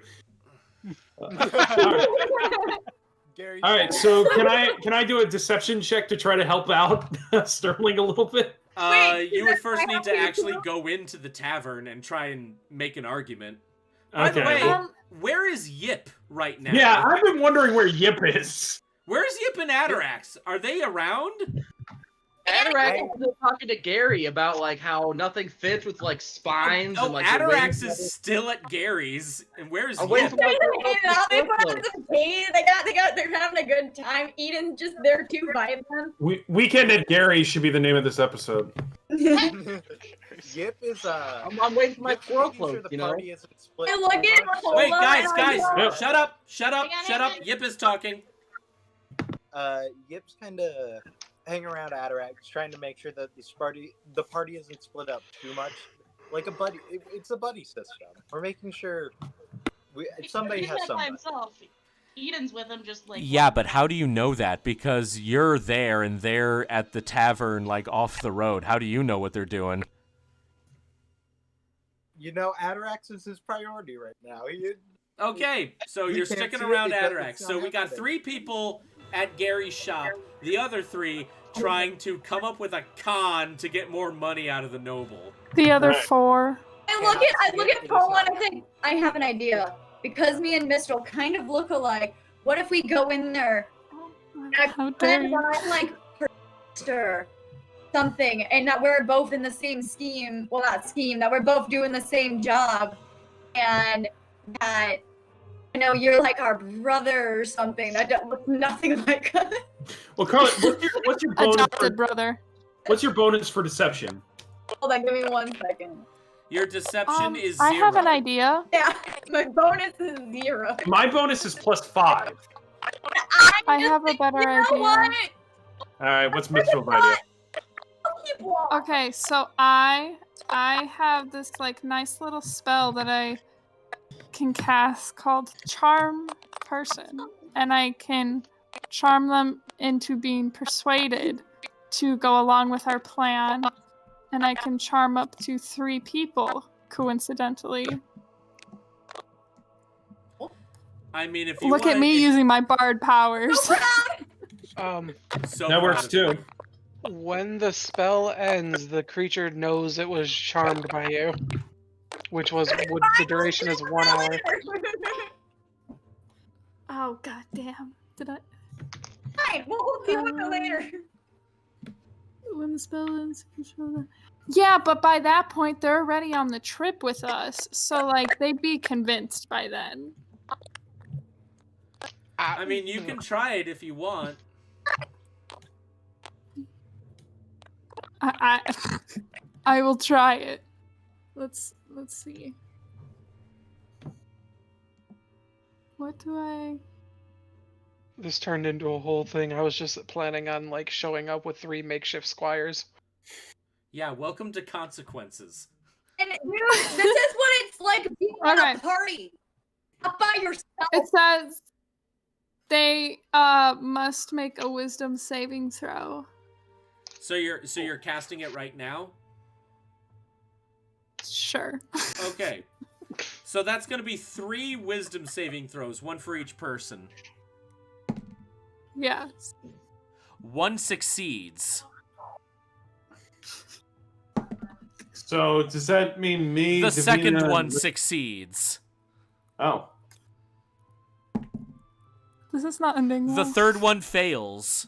The other two, so the other charmed 2 one of guys them. are going like, I don't see why we'd be any use for you. I mean, we're not exactly fighters. We just work the docks and the ships and such. The third guys go like, no, let's hear them out. I actually kind of like this idea.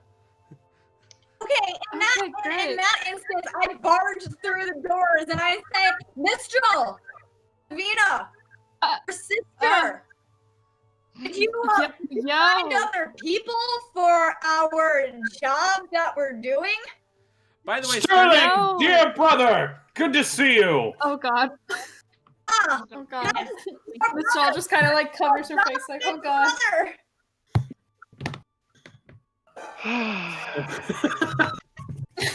Both of us are just, oh the my 2 God, guys who are not charmed could just have go just like, stayed outside. Polo, please remind me what you just said. I said, Sterling, dear brother, good to see you. I say, yeah, brother. The 2 guys who are not charmed gives you all like a weird look like, what kind of family is this? The third guy who was charmed is like, oh. And no, I'd say like. Wait, hold on. Carly was trying to say something. Oh, sorry. Go. Not yet. Not yet. We haven't really done anything. Just stating that we're siblings. I say like loud enough for Polo to hear me, and I say, "Oh, dear brother, I was just inviting these fine folk to join our party and be a part of." And I kind of like whisper to him, "It's like I'm trying to make more money. Don't fuck this up for me." And I look over at him and I say, "This was a stupid plan."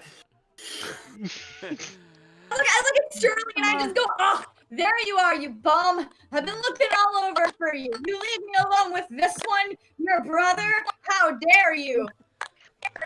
Okay. Why do I feel like you're getting ready to say, hello, fellow humans? Like... I am a human and not certainly a Zognoid. Sterling was doing me a service. He knows how much I love being alone with beautiful women. Of course.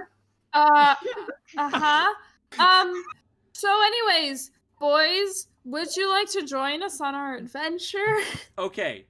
So here's what I'm gonna do. Why are we so socially awkward? You have either deception or performance. Whichever you have a higher modifier. Okay, guys, no. Hold on. I'm doing hold on. I'm not performance. done. I have a I'm not plus done. 10. Guys, everyone, shut up. Okay. You have either deception or performance. Whichever you have a higher modifier in, roll for that one. Yeah, but I have a 0 in both, Mr. DM. Well, then you're just gonna have to roll with nothing. Oh my god. What is it? I got a nat 20. Nice. How did everyone else roll? All right, let's see. I'm sorry, I forgot. Oh shit! My brain is like turning off right now. What Okay. am I rolling? Performance, you said? It's either performance or deception, whichever you have a higher modifier in. I got No. I got a 24. Oh. That's no Yeah, but 26. you want to know what? You want to know what? 26. It's no 26. What Did you I get a rolled a 26? 26. Oh, you I Nice. got a 26 because How my did this work? performance. Your My performance performance is a plus 10. Because you're Before I a roll- bard. And Sterling, what do you roll? I'm giving myself the 17 plus 1, Okay. so 18. You all succeed. The DC on this was just 15. Jeez. All three I guys. obliterated them. Yeah, all three guys just kind of look at each other. The charmed person is like, I like these guys. and they all put their really cool. they all put their tankards down and they just go, "All right, where's your airship?" We need to talk to old Joe now, right? That's Unless you Yeah, have other errands not you too need to far. do, you can just go right to old Joe. Well, obviously we must find our bird friend and the other tiefling and the dragonborn and get to lovable old Joe. Obviously. Oh, Joe. Yeah, so if you guys would like to follow us, we would like to get on and The three guys just kind of look at going. each other, and then they follow you out. You've succeeded in this impromptu convincing challenge. I look over at Sterling and I say, you could have just told us you were doing this. It might have made this a lot easier. Yeah, but there's a history of you trying to fuck up my plans. I just wanted to make sure that none of us got killed. I was thinking drugs. Yeah. we weren't gonna die. Like I knew what was going on. You didn't don't ask know me. that. The I DM, say, the I'm DM pretty- is ominous. I say, I'm pretty sure. I said, I'm pretty sure I can handle that old man you guys couldn't handle. You know Okay, what? so You Sterling, disappeared. hold on, I have to say this really quickly. Sterling, this is what it's like being in a party. We tell each other our plans. If you keep doing this, I'm gonna grab you by your ear again. I know how much you enjoyed that last time. You hear me like Oh, yeah, mumble he- under. You hear me like mumble under my breath. I'm just like, it's like having a bunch of fucking girlfriends. You wish. We're just in a little I'm not there. polyamorous relationship. Meanwhile, at this time, Atarax, Eden, and Yip are just having a nice cup of tea with Gary the elf, and they're just talking about like the finer things in life. I wonder what our friends are up to. He's not. He's educated, but not that educated. So yeah, you guys are all just having tea time with Gary when all of a sudden your party mates come in with 3 extra people. Ah, I see you guys made some friends. The fuck? Yes! Yes, meet our new friends. Yes. What are your names? And I basically look at Yip, Eden, and Atarax, and I'm just like, yes, dear friends, look at our new comrades. Good evening. Hello. Nice to meet With you. the way you treated I'm Atarax when you first met, I never thought you could make friends. Oh. Okay, but yes. I love it. And I just go over to Yip. I push his head down and I say, go with it, go with it.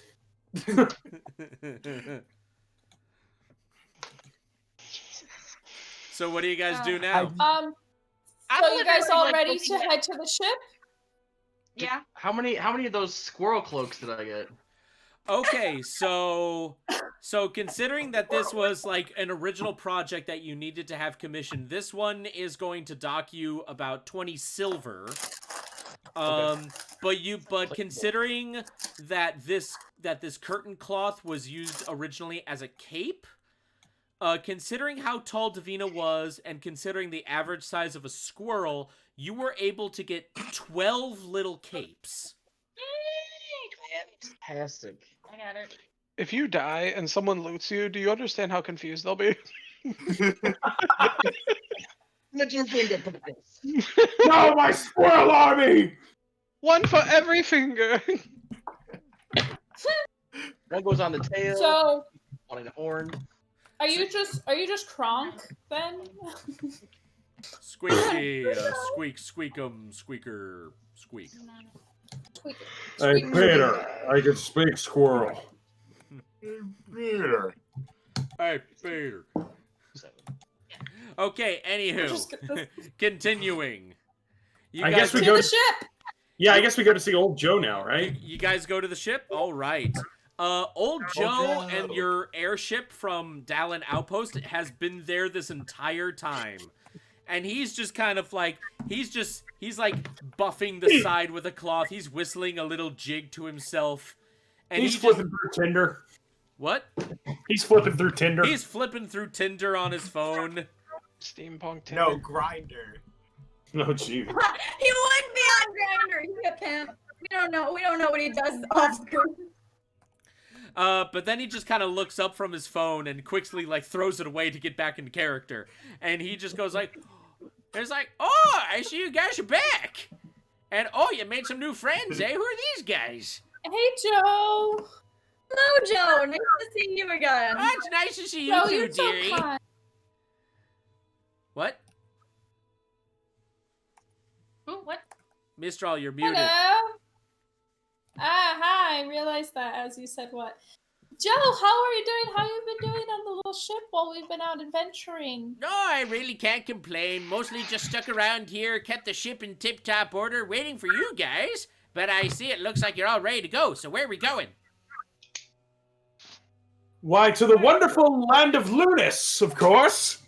Oh, Lunis. I've been there Yes. so many times. It is so fancy there. Well, I'll get things warmed up. And he spryly crawls up the ladder. And for a guy with like an eye patch and a peg leg, his hands are normal though. But for a guy with like lost an eye and a leg, he moves pretty quickly up that ladder. And already you can start to hear the ship hum to life as the propellers start moving. Yes, Kevin. Okay. Okay. One thing that we can kind of skim over, I'd hope that the dock workers that we got that are now like quote unquote party members, they would need to get like their regular attire instead of dock worker gear, like, and they probably have to pack before they Yeah. leave this town and everything. You know, Just as so we that we walk don't back, run they into the probably issue where got it's it. like, so we don't run into the issue where they have like patches of like, or like dock workers gear on, as we're like, yeah, these are totally adventurers. Can you cast this guy's self on other people? I actually don't know. Let me check. Because that would Oh. actually make it a whole lot easier. The problem with But that I is was also I gonna only have the say- ability to cast the spell so many times a day. It's not a cantrip. Ah. I was gonna say, if anything, on our walk back to the ship, I'm sure we must have passed their houses for them to Yeah. change, because I'm Yeah, sure just they for the didn't want to sake get of this, their we'll own say that they were clothing able to dirty. grab and pack up everything on the way back to the ship. These Yeah. guys, however, are not normally adventurers, so they only have like very simple stuff, like some standard leather armor, a couple daggers. Again, they're not really known for adventurers. These little gears and weapons that they have is just really meant for self-defense, not actual monster killing like what you guys do. Yeah, totally. However, their talents do shine as they all get up on the ship, and they're all actually able to get everything moving a lot faster and more efficiently because they're airship crewmen. That's what they actually are. So they're able to get the ship like going even faster. It's all ready to go. Do you guys get on the ship? Yeah, sure. All right, so you all get on the ship. Old Joe like readies everything. The ship slowly lifts off, and you guys head out of Acheron finally, and you go on a southwestern direction. Yip has a question. Yes. How long is the trip from Acheron to Lunas? Considering that you guys are going by airship and you're just going straight there, it's only going to be like 2.5 hours at most. Did we not get any like air pirates or anything? Not now. Okay. It'll happen. Okay. Mistral kind of like goes to the same window she sat at before. Davina's like, I'm just gonna let her do her thing. Yeah, if and you guys instead want of to have having some, like a whole. yeah, if you guys want to have some What? in-character interactions with each other, this is like the perfect place to do it right now. I just imagine somebody looking at old Joe going, "Look at me, I am captain now." Hey, I go over to Eden and the orb, and I teach them more celestial. Okay, so, all right, so Davina, give me a history check. Alrighty. Foreign language. Yikes. I got a 7. A what? 7. You were able to teach them 2 more words, Woo! but that was it. Again, That is your Duolingo lesson of the day. You may survive. by the way, I just realized the Duolingo mascot is green? basically the little spirit Yeah. in the orb. Yeah. How did I go from a nat 20 to a 7? Oh. Look at the dice. Yeah, that's just how the dice work. All right, so Davina spends time giving a language lesson to both Eden and the god in the orb. Is anyone else doing anything? Of course, Mistral is sitting by her window. She ate half of what she usually would eat since it's such a short trip. And is just staring out the window. Can waiting I- for time to pass. Yeah. Can I go talk to the 3 recruits to get to know them, to get to know their weaknesses and strengths? You certainly can if you want. All right, then I'll do that. Yip's gonna join him with the recruits. Sure. All right, so these guys are just kind of working around the ship. They're keeping the ropes tight, the gears tightened. They're oiling things that need oiling. They're just doing like overall like maintenance and upkeep on the ship to make sure that nothing breaks during the travel. All right. So I go up to them and say, "Gentlemen, good to see you working hard." The 2 guys who were not charmed still just kind of give you like a slightly suspicious look because they don't exactly know. They're still kind of questioning how they got roped into this. The 3rd guy who was charmed instantly takes a step forward, is like, "Oh yeah, it's certainly a most wonderful time. It's great to be working again." Ah, yes, and Captain Joe is a very fine captain. Oh, he's the best. We've heard tales about the great fighter Joseph. Yes, very good fighter. So I was wondering, do any of you have any physical attributes, like any knowledge of fighting or such as? Oh, we all gotta have some knowledge in fighting. I mean, Acheron is a huge and wonderful place, but it doesn't have any less dangers than it does down below. I mean, that's why we keep these on our person. And he like flashes his side, and he's got like 2 daggers on his right side. The other 2 just kind of show their sides. They got daggers as well. And then the charmed guy goes like, "I mean, it's kind of a staple to be able to defend yourself from all of those people. You never know who you run into sometimes." Yes, Like an old or slavers. And they both go like, "Ooh, yeah, slavers. Ugh." Thankfully, I've avoided them. Anyway, Yeah, but everybody Yip got looks on at that the side. camera. I like to think that you just look pointedly at Sterling during that like little comment. Like I've avoided them.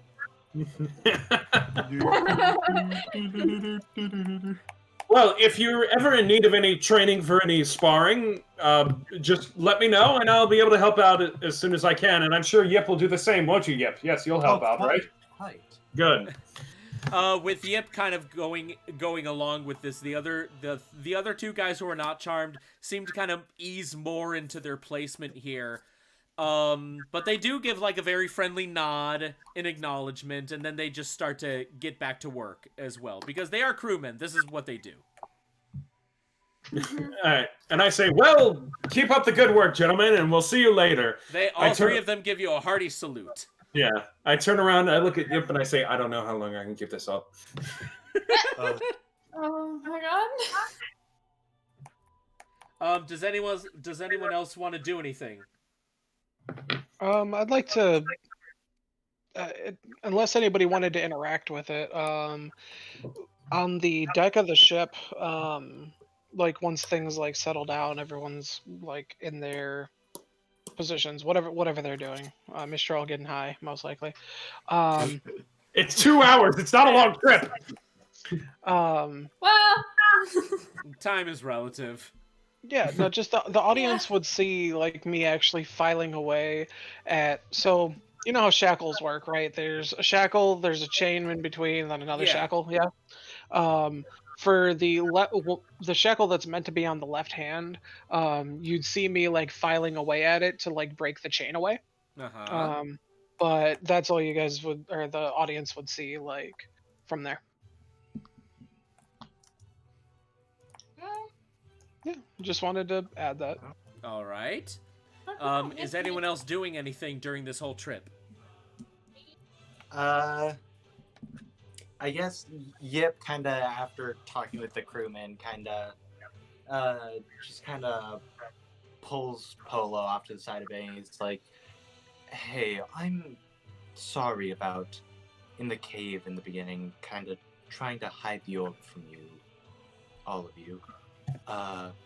It was bad judgment from the start, but I'm proud to say that I trust you all now."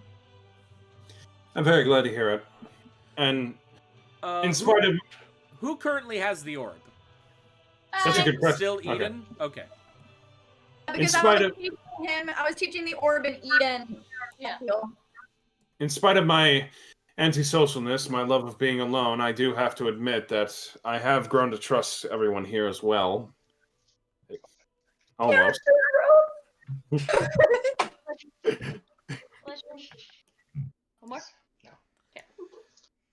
Though I am hoping that some of them would take up my offer of sparring. I want to make sure that some of these gentlemen are at least ready to be bodyguards if they have to be. Yes. Well, let's hope they don't have to. Truth be told, I don't even know why I created that persona. I didn't really have to. I just panicked, and now I'm stuck in it. Well, I wish you the best of luck with that. Thank you. Is anyone else going to do anything? What about you, Atarax? You're the only one that hasn't really done nothing. Yeah. You can go first. When the lesson is over for learning my 2 words of the day, it's gonna go over to Atarax and just hang out with him and get to know him a little bit more. Wait, Atarax, are you gonna get high with Mistral? I'm high on life, but thank you. And we're about... I look over the side of the ship. I'm pretty high already. Wow. Hardy, har. Dad jokes. No, Eden's asking that question legitly. Literal or physical. Can Atarax fly? Yeah. Okay. Yeah, he does have wings. He is a winged dragonborn. Okay. So I can, but I'm wearing full plate, so I don't... It'll just... I'll sink. So not as well as Yip, basically. Too much. Okay. Yeah, Yip is wearing a Buddhist robe. Yes. It's very light. Atarax has full plate armor on. We heard. It's no deep. It's no 26. It's no 26. No, it's not 26. Carly, get back here. The 26 club over here. Answer my question. Are you literally... Do you want to get high or not? Who wants to get high with Mistral? No. Yeah, who wants to get high? After the lesson, I'll go over and I'll sit next to her. You can Mr. join. You can join. Mr. You can be the little fairy that just popped on. The audience wants to get high with Mistral. Mistral goes over to Mistral goes over to Atarax and goes, "I'm gonna get you high today." After the lesson, I'll have a pop brownie with Mistral. Again. All right, so Davina, give me a Constitution check. I enjoy these so much. Alrighty, I'm done. Let me look at my Constitution. It's +1. I got a 17.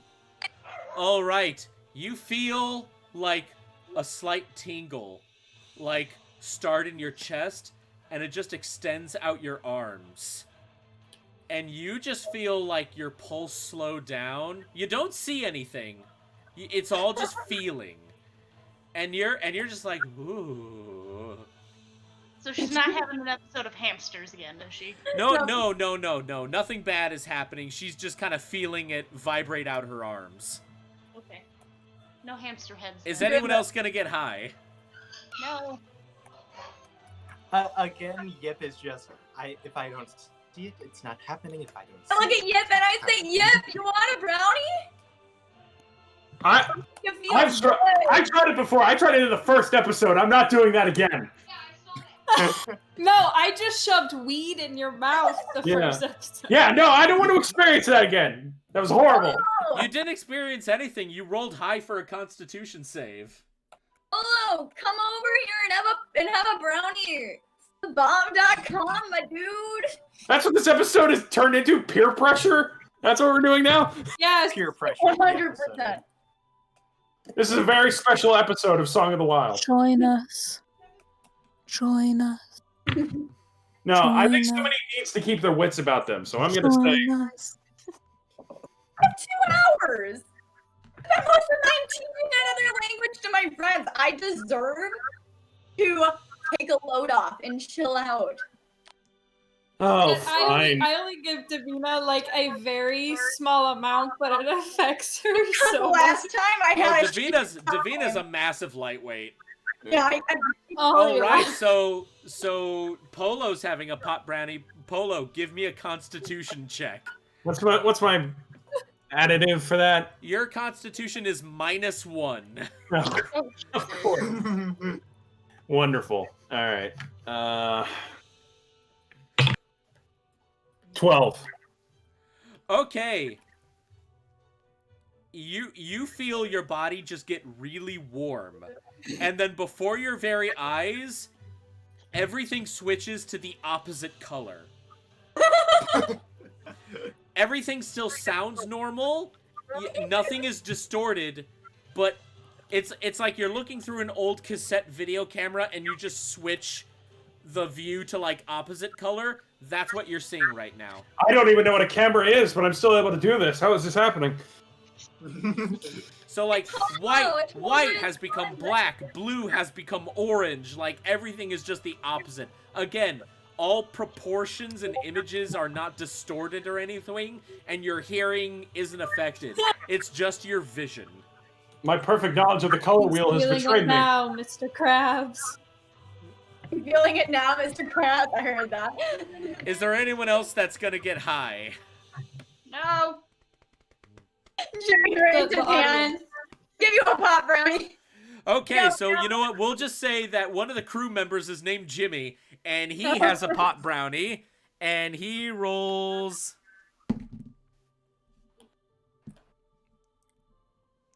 He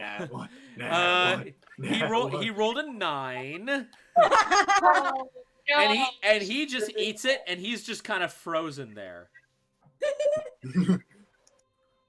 Do you guys hate me? And then slowly he just starts to like put his hands up, and like he puts them on the railing, and he's like gripping it very tightly, and he's like, guys, I don't know how to get home. There's a giant Birdman here. Birdman.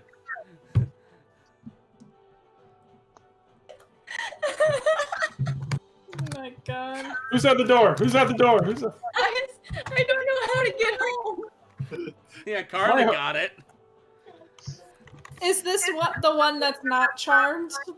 No, this is the one that is charmed. Okay. However, because he he's rolled gonna- low, this does not break the charm. But now he is both charmed and high. Okay, so is anyone else doing anything during this trip? We are just destroying this poor man's life. By the way, old Joe is in his little like cockpit at the back of the ship on top, and he is just dying watching all this. Like, Literally, what Leah's doing right now. She's just giggling at us. She's the old Joe. yeah, old Joe's been to Woodstock. He's Old old Joe. Old Joe's been to Woodstock. He knows what drugs can do to a person, and he is just laughing his ass off right now. All right. So, is that going to be all from everyone? All So he's right. gonna add to me.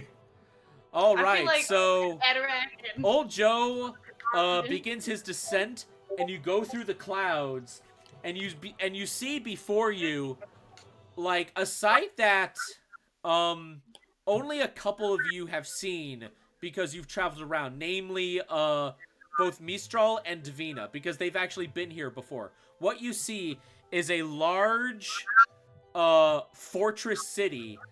It is ground level, and you do know common knowledge that anything on the ground can barely be above a city. It basically needs to be either like a walled off village or just a fort. But they were able to somehow pull off a large city that is like half on the ground, and then the other half is built over the water. And this is the city of Lunas, and I got the perfect music for it. Looks like Ariel's castle, or like Prince Eric's castle. Something like that. By the way, if you know what this music is from, I'll give you advantage on your next roll. Ocarina of Time. Wrong. No? Majora's Mask? Wrong. It's probably wrong, but it It's sounds Smash like Bros. the music- Wrong. No, It it's sounds like the music from Ascension. Wrong. Oh God, no one's Skyward getting Sword? advantage. Wrong. I got advantage last time. I'm good. Great Bay. It's not Breath of the Wild, is it? I'm like, No. I said This- Breath of the Wild. this is gonna kill me because I know the song. I just don't know which one it's from. Oh, Like, wait, is it Wind Waker? Yes. Wait, why did we guess Wind Waker? It's Wind Waker. It's Yeah. it's Dragon Roost Island. This is where the bird people live. That's what right. it is. I'm Alright. mad at myself, by the way. If it's the song of your I'm a people. fake gamer. Oh yeah, Polo. These are your people. no, I mean, Yip. These are your people. Wow. Why do I keep getting you two mixed up? because they seem buddy so far. All right. So this place you see below you is just walled off with high steel and stone walls. But behind the walls, this city is nice. Like, whatever the high-class section of Acheron was, this entire city looks like just that.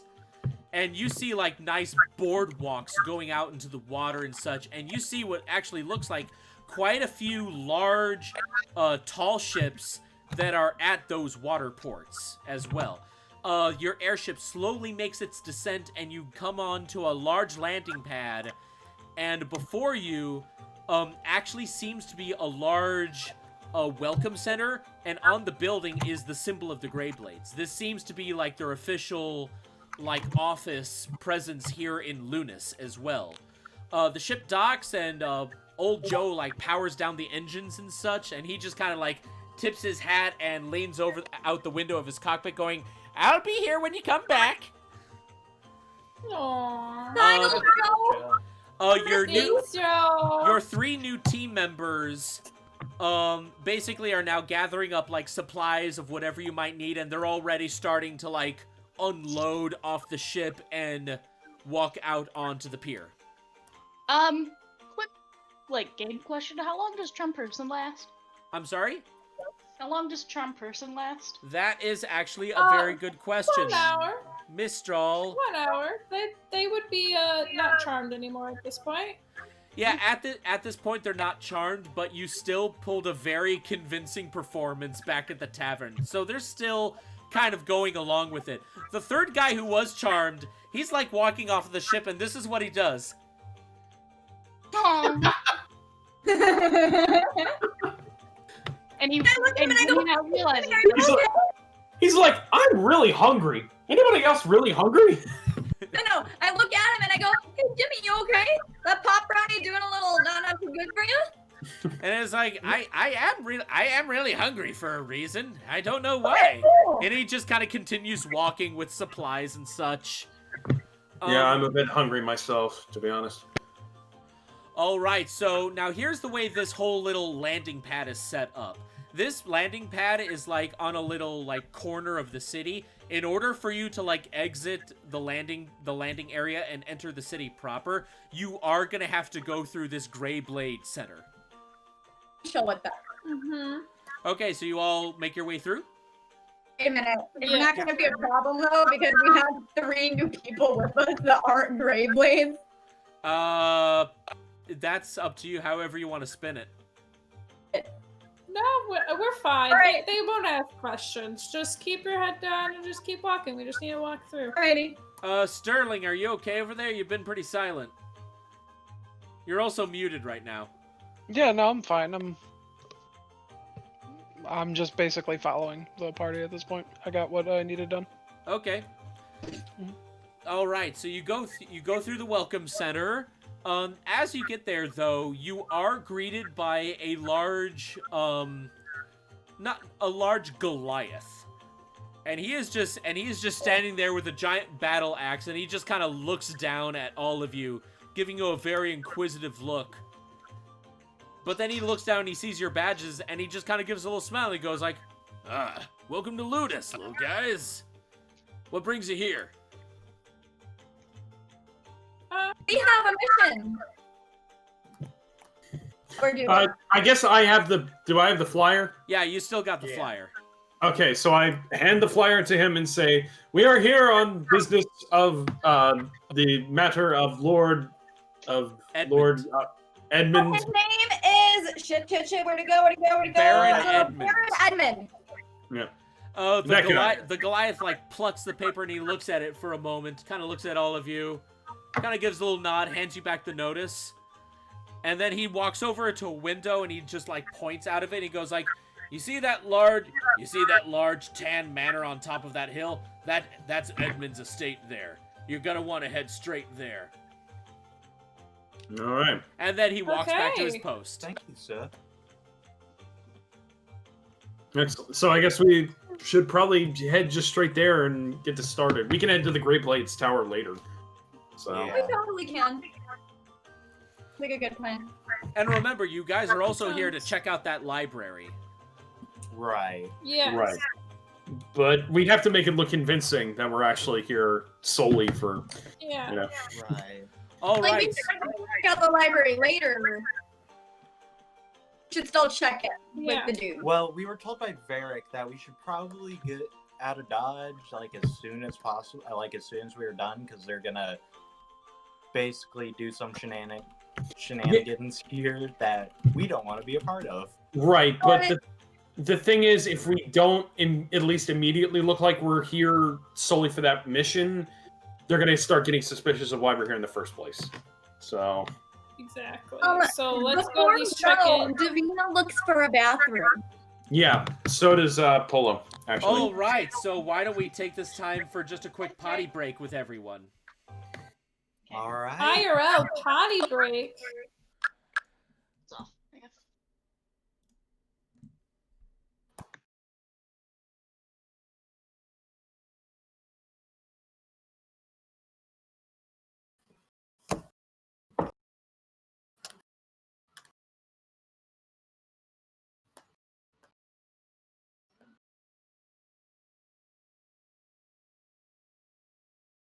Are you okay? Bye. Oh, now you're back. Oh God, no. I wasn't paying attention. I wasn't paying attention. Because like I was looking down at my cards and I look up, I'm like, oh, everybody's gone. Okay. Yeah, everybody went to go pee. God. Honestly, I dare want to go they- out and get me some fucking insomnia cookies. Well, I can't because everything's fucking closed forever. That's sorry. It sucks because I was gonna go to Walgreens to get stuff because I made a card for my grandma's birthday, and then I Oh. made a card for my dad's birthday, and I just wanted them printed and like to have them because they're not till the weekend. Right. And I call Home Depot first because I was gonna go in that area, and I was like, "Hey, I just want to make sure you guys are open." They're like, "We closed 30 minutes ago." I would like to say that was at 3 o'clock today. Might have been because of the protests and everything. Yeah, and then I called Walgreens. I'm like, okay, well, Walgreens at least it's like Home Depot's not essential. Like Walgreens has food and like medicine, like that's semi-essential. So I Right. called them. They're like, "Oh, we closed 30 minutes ago," and I was like, Bitch. so yeah, that was great. The fact that as soon as I had energy to go outside, everything closed. That was...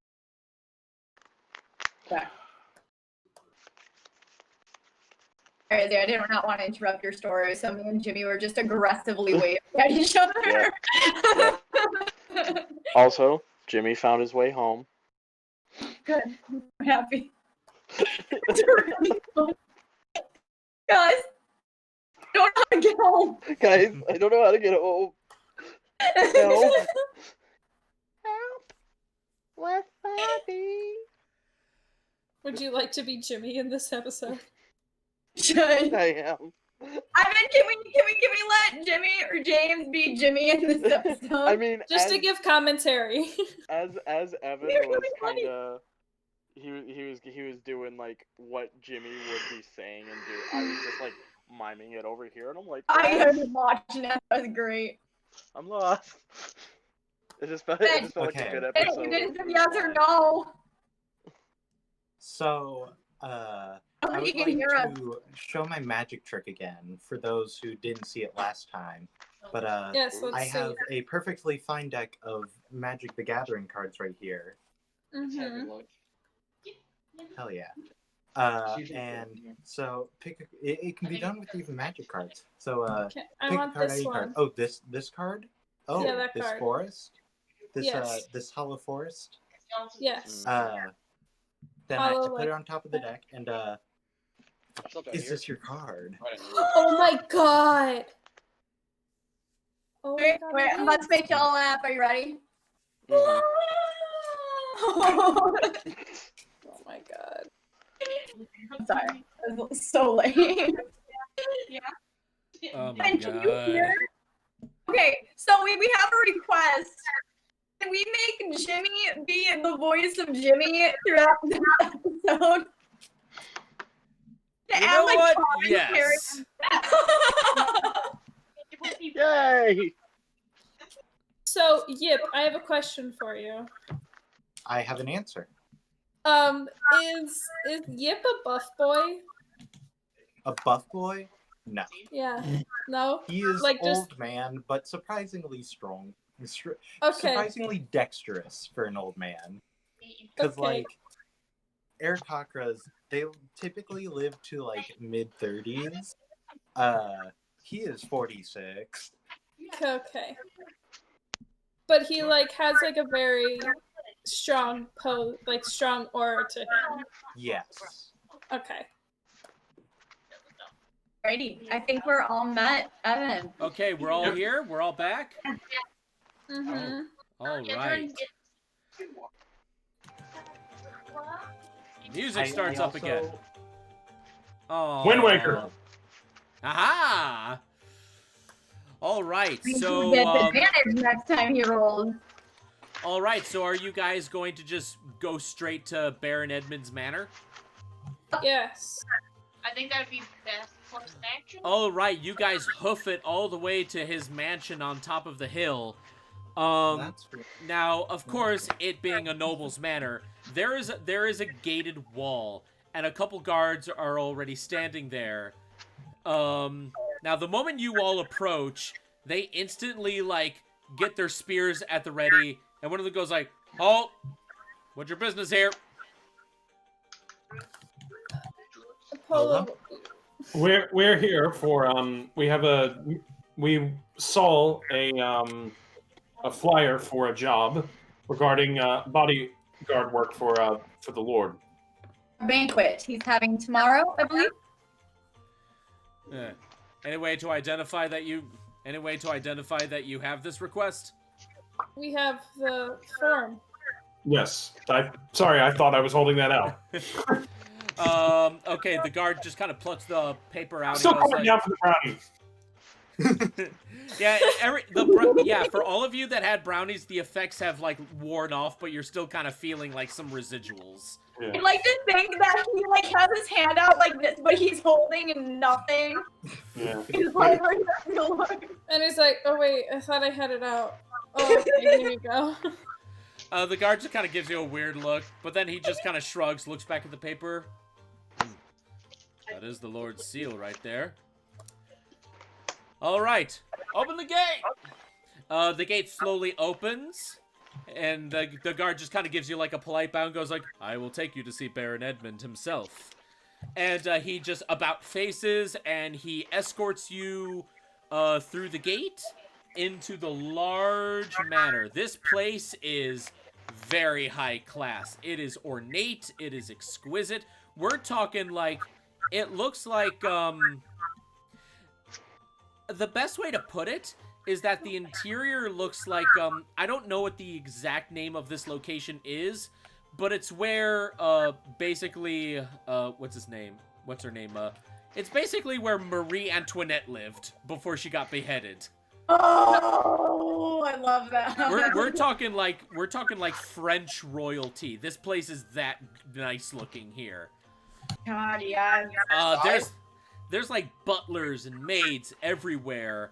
You're just in the foyer, the main lobby of this place, and there's like a huge, like, set of stairs that go up to the mezzanine level of this place, and up above there you see what you can swear looks like is a walrus in a very nice suit, when really this is Baron Edmund himself. He is a huge, rotund man, giant, bushy mustache. Say, I'll get that hedgehog! I am the walrus by the Beatles, please. Cuckoo, ka-choo. I already made that joke. I was thinking more like Mr. Walrus from Alice in Wonderland. Yes. That works just as well. And he kind of gives you all a weird look, like he gives you an eye that says, "What the fuck are you doing in my home?" Why are there commoners in here? Oh, yes, the commoners. No, that is not him. But he just kind of takes one look at you and he goes like, "Oh!"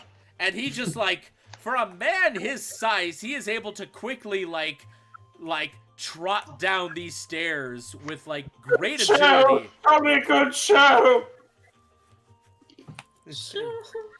And he just kind of looks at you with wide eyes. And he just claps his hands together. "Oh, I've been waiting for you for so long. It warms my heart that you accepted my quest, and just in time, too. Oh, dear, this makes me so happy that you are finally here. Oh, who are you? Tell me everything. What are your names?" My name is Davina. "Oh, it's a pleasure, Davina." He, like, warmly shakes your hand. His hand is huge compared to your hand. Oh, It's wonderful to meet you. My name is Yip, sir. And he looks at Yip and he's a little shocked, like, "Oh, an Arakoa. Oh, it is an honor to have one of your kind here, good sir." Oh, Shit. thank you. I should have changed into the formal attire. Can Damn. we retcon that and have it be that he did that he did change into that? Not this time, no. But don't worry about it. Okay. And he looks to Pole and goes like, "Oh, you are certainly a strapping young man." Yes, thank you, my lord. Yes, I am Pelostris Garland. Oh, it's a pleasure to meet you. And then he turns to Mistral and he goes like, oh my dear, and who is this? Hello. My name is Mistral. It's a pleasure to meet you. Oh, Let's go. it is a fine pleasure to meet you as well.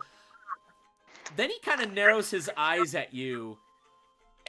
I do apologize, miss. I'm terribly sorry, but have we met before? Oh, I don't think so. I This guy's taking a fast track to getting me too. I mean, you could say that Mistral. Oh my god, and I just realized royal. this guy looks like Harvey Weinstein with a big Eggman mustache. A little bit, yeah. Sterling didn't introduce himself, neither did Eden or Anthrax. Oh yeah, then he just kind of shrugs, taking Mistral's word for it, but then he turns to the Dragonborn and goes like, oh, good sir, it is such an honor to have your kind here in my home. My pants are tightening by the minute. I quite have an erection. Oh god. Good lord, my name is Adarax. I am but a simple cleric of Ishtar, but I humbly take your acceptance.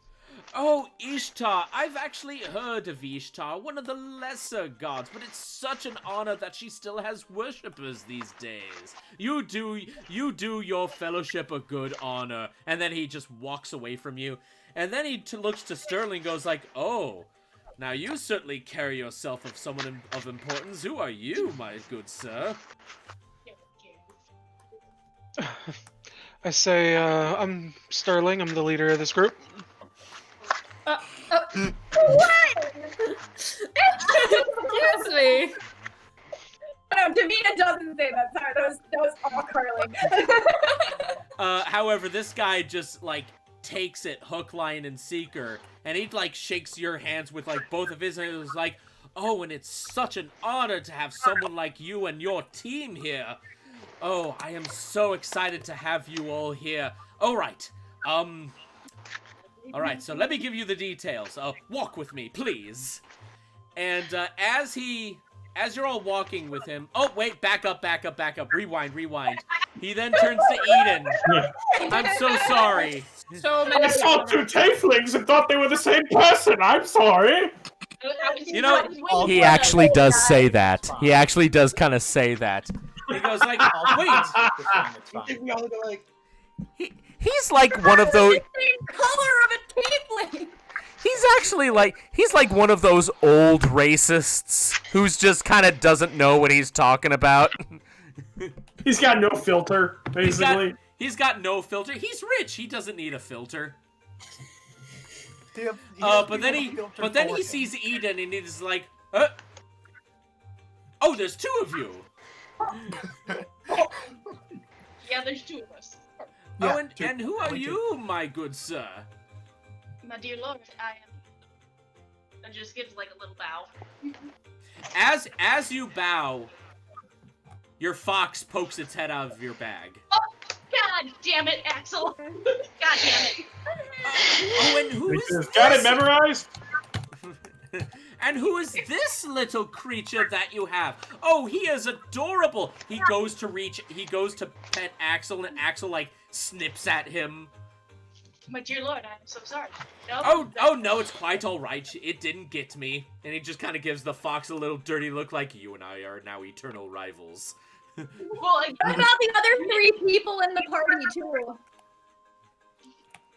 Oh, they're so oblivious They've in been the kind of background standing stuff. at the back, just Oh, kind no. of like setting things down, and goes like, "Oh, I see that you brought your own help."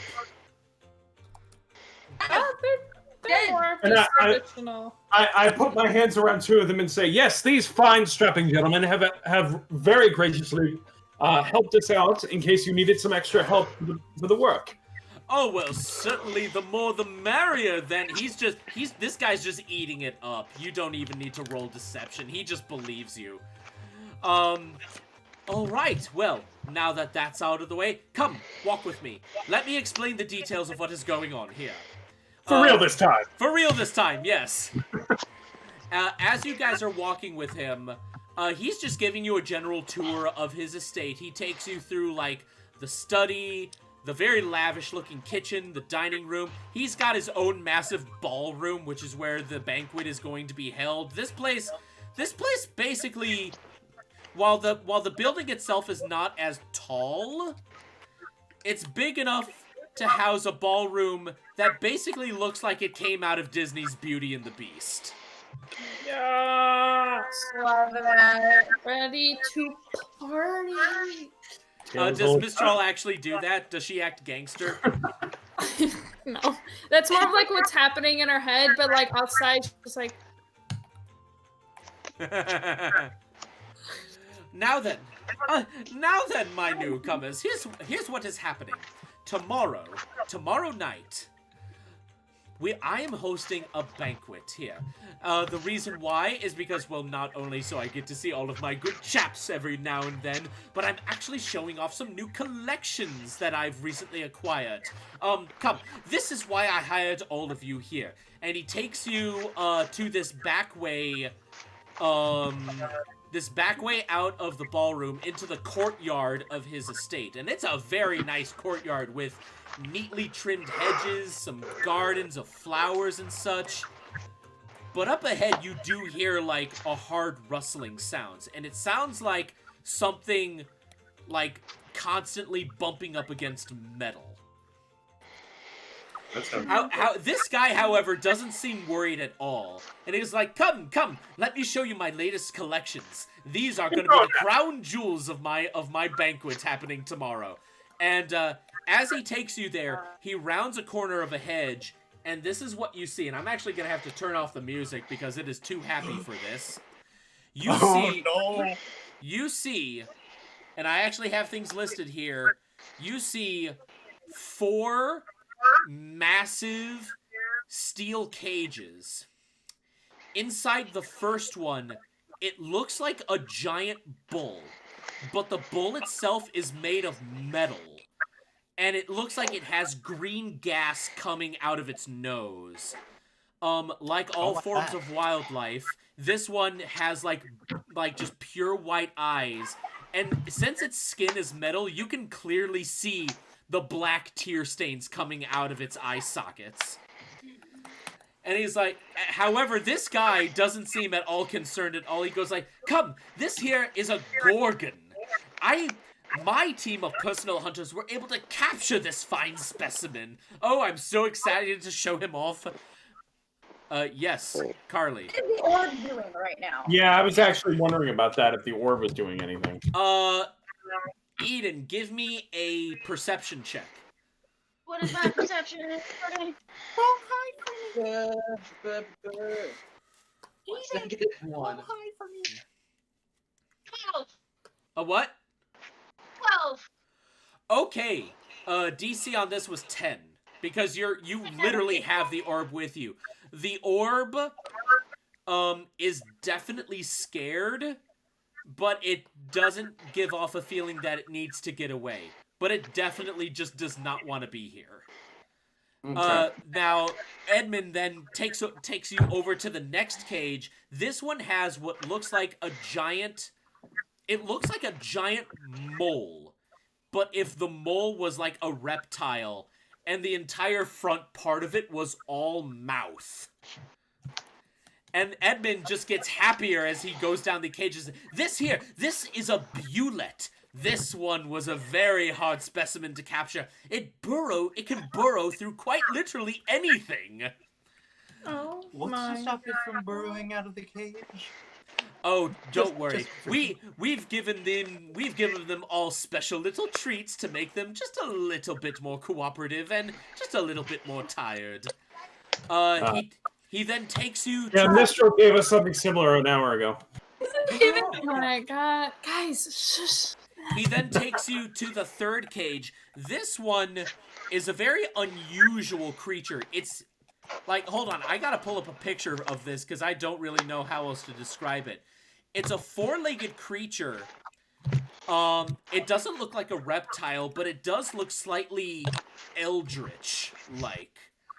where the entire front part of it is just a toothy maw.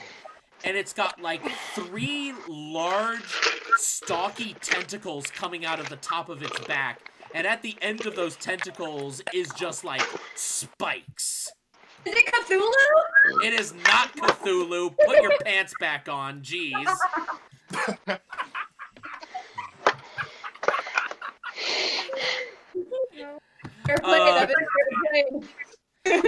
Edmund just gets even more excited, like, oh, my pants are tighter than ever before. He doesn't actually say that. I would hope not. No, he does. 'Cause it's a red flag. Now, this here is, I can never remember what this one is called. The guard standing next to the cage goes, an Otyug, sir. An Otyug! Yes, an Otyug. This one You're tight. Well played. Well played. This here was an especially difficult specimen to capture. Lost 3 men to this one. But, oh, the people that survived, they were very well compensated. As he gets close to the cage and he gets, like, a little hand motion. The creature, this thing has, like, no eyes. But you can tell that this thing is just as corrupted as the first 2 creatures. Wow. Wait a minute. What? Well, okay, I'm thinking about if this has any connection with the first mission, but keep going. So. Well, what you can tell from the first 2 creatures, everything here, the ones that do have eyes, the eyes are all white and they got the black tear stains. Oh, okay. Like everything you see here has the black tear stains and white eyes. So the plot is thickening. So. Then he takes you to the 4th cage. Now this one has what looks like a black panther-like creature with a couple tentacles coming out of the back of its neck. This one is a different kind of case. The cage around this creature looks like it's made out of a special kind of faintly glowing glass and not steel. And that's when the creature here is just snarling bloody murder. Again, white eyes, black tear stains. However, every time this creature seems to move, it seems to actually blink out of your sight for a moment. But when it reappears, it's like bumping into the side of the cage. It's like blinking constantly as it's trying to escape. Are we gonna have to fight Edmund, the beast? I go Wakanda forever. It takes the 2 tentacles and does this above its back. Edmund is even more ecstatic. And this here is our latest addition. They call it a Displacer Beast. Apparently, this thing, if you're not careful, this thing can actually teleport behind you and then whisk you away to God knows where. Oh! And goes nothing personal, kid.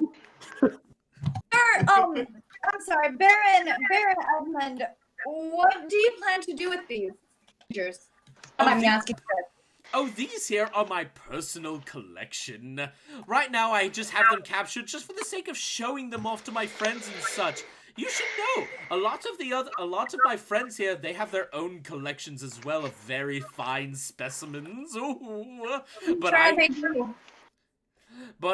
apparently I'm the first one to get my hands on a Displacer Beast. Oh, these ones have been definitely terrorizing us for a while. So to get my hands on one, ooh. Now then, I would like to say, if you'll allow it, DM, that Davina just kind of excuses herself. You can if you want to. Like, what do you say to get yourself out of there? If you'll excuse me, I'm going to go and check something. Okay, so Davina steps away from this spot here. Yip kind of is looking at all the cages and kind of looking at all these beasts. These beasts, like they were rabid before. Like they were constantly just trying to get through the cages, but they're just like too weak to do so. However, the moment that they saw like all of your faces, their like rabidness like increased. And they're just like they're psychotically trying to go up against the bars and such. Like whatever is around them, they want to tear doing apart. that to Eden. I'm sorry? Typically, when Eden comes by with his bag, are they like getting even crazier when they see him? I would say give me a perception check, but you're not there right now. Yeah. What? Well, actually, Eden, give me a perception check because she's the one who has the orb. He is. He's the one. 10. 10. All right, you just make it. Honestly, the DC for this wasn't that high because you're literally standing right there. You do notice that as you walk up, like not that close, but just closer in general to the cages, the beasts seem to be especially psychotically savage against you trying to get out the cages. And Barrett Edmund just kind of looks at the beasts and how much of an effort they're trying to, like, get through the iron bars, and he just kind of looks at it and goes and, like, oh, they seem to have a particular liking with you.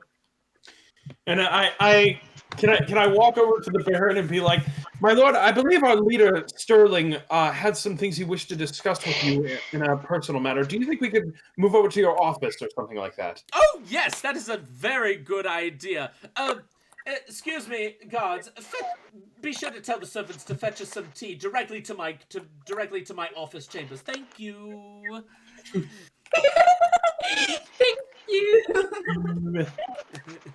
And Edmund guides you out of the courtyard, back through the ballroom. This time he actually takes you up the stairs where all of like the quarters are and offices and such, and takes you into his personal study. I see that Davina in this time sees them going and she calls Yeah, them. you catch up. Hey, on our way, like us following him, right? I would actually like to cast Flock of Familiars. And I would like to summon 3 spiders. Yeah, we'll say spiders. We'll summon 3 spiders that are going to separate all different directions of the household and everything, and I can see through them, and they can inform me, talk to me telepathically within a mile radius. And I'm essentially just telling them, like, I just want them to scout the area and see if they see anything interesting or something I should know about this guy or his residence. Before you cast that, though, just tell me, how long does that last? How long do they last before they vanish? I check.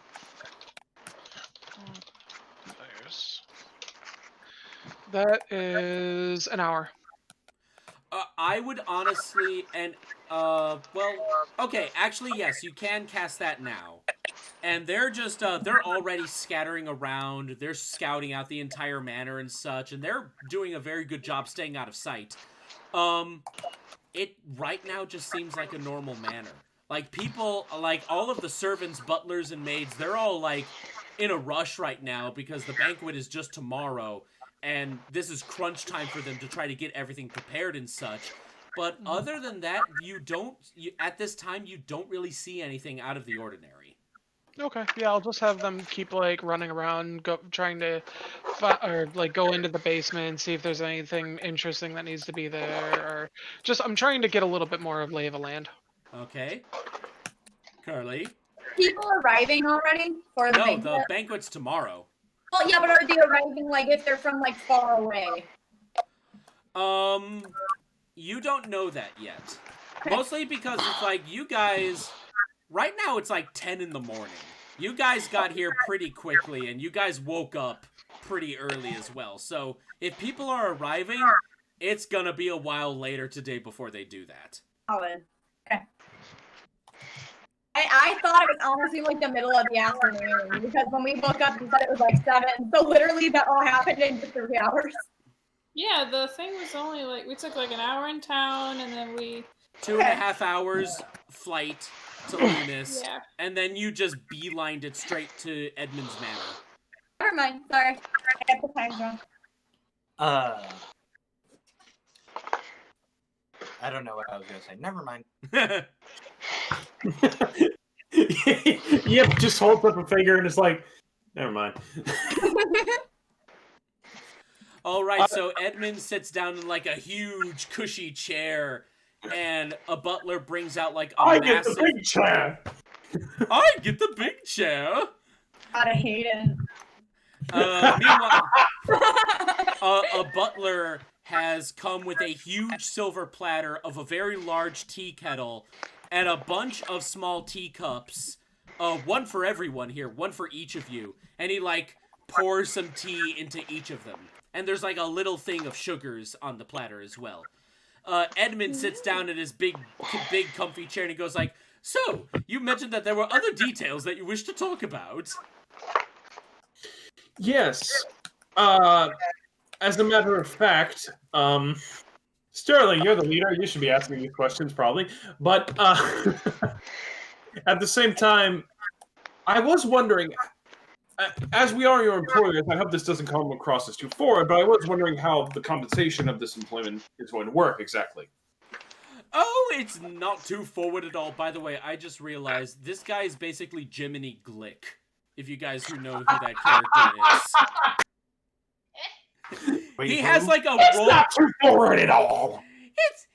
It's not too forward at all. I would love to give you some details. And he like whacks your leg with a piece of paper. I can't tell the difference between you two tafelings. Oh my god, I made Jiminy Glick. It's Jiminy Glick with like a huge Dr. Eggman mustache. It's the greatest character Martin Short ever came up with. You need to look him up. Oh god, I love Jiminy Glick. Yeah. There was like a time in my life when I marathon like all those episodes. Anywho, Edmund just kind of like bounces in his chair. He's just so happy and excited. And he goes like, "Oh, it's no problem at all, Mr. Polo. Exactly, here, this is how it's going to work. Right now, we are preparing for the big banquet and party and dance and ball, and so many things are going to happen tomorrow night. Essentially, what's going to happen is that the guests will arrive. It will start off as a bit of a reception. Some casual conversation, finger foods. We won't bring out the big main courses until much later. Music will be playing, people will be dancing, it will be wonderful. And then, after that, we're gonna slowly move things into the courtyard. And that is where people can still walk around, be casual with each other during this time.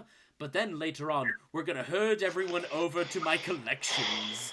And this is where you come in. We have full confidence that we have everything we need to make sure that these creatures are going to stay as best subdued as possible. We'll give them a double dosage of our special little stuff before everyone sees them. But we called you. And his smile instantly falls. And then he actually just kind of looks at the butler who served the tea. The butler kind of bows and exits the room. And then Edmund leans in and his smile just kind of falls for a moment. And then he just goes, "I fear there might be an attempt on my life." What makes you say that, my lord? Oh, all of these other nobles, they just love their little games and such. And some nobles, you might say, take the game a little too seriously, one might say. That being the case, though, I wouldn't exactly be surprised if someone might try to say, unlock the cages during my party. Now, should such a thing happen, this is why I called you here, you expert monster slayers. It would be in your position. I am fumbling over my words. I am so sorry. Also, we just randomly found the job. He didn't call us specifically. Yeah. Well, he just assumes that you guys are like master hunters. He basically doesn't. He just assumes all Grey Blades are amazing. Okay, fair enough. He seems like the kind of guy who would assume that. So yeah. Yeah, exactly. Yeah. And he goes like, and that is why I personally posted the request as a precaution. Should something happen and my fair little collected items get loose somehow, I give you all full authority to put them down. Oh, there he is. I was wondering where you went. I'd like to say something or ask admin a question. Yeah. Yeah, go ahead. So stepping forward after letting Polo speak for a moment, and I say, I'm sorry, forgive me. What would be like a proper term for a noble? Like you called him Baron Edmund. Like would Mr. He's a Edmund baron. be It's a proper? completely different thing than letting him have a You would just say my baron. My Baron.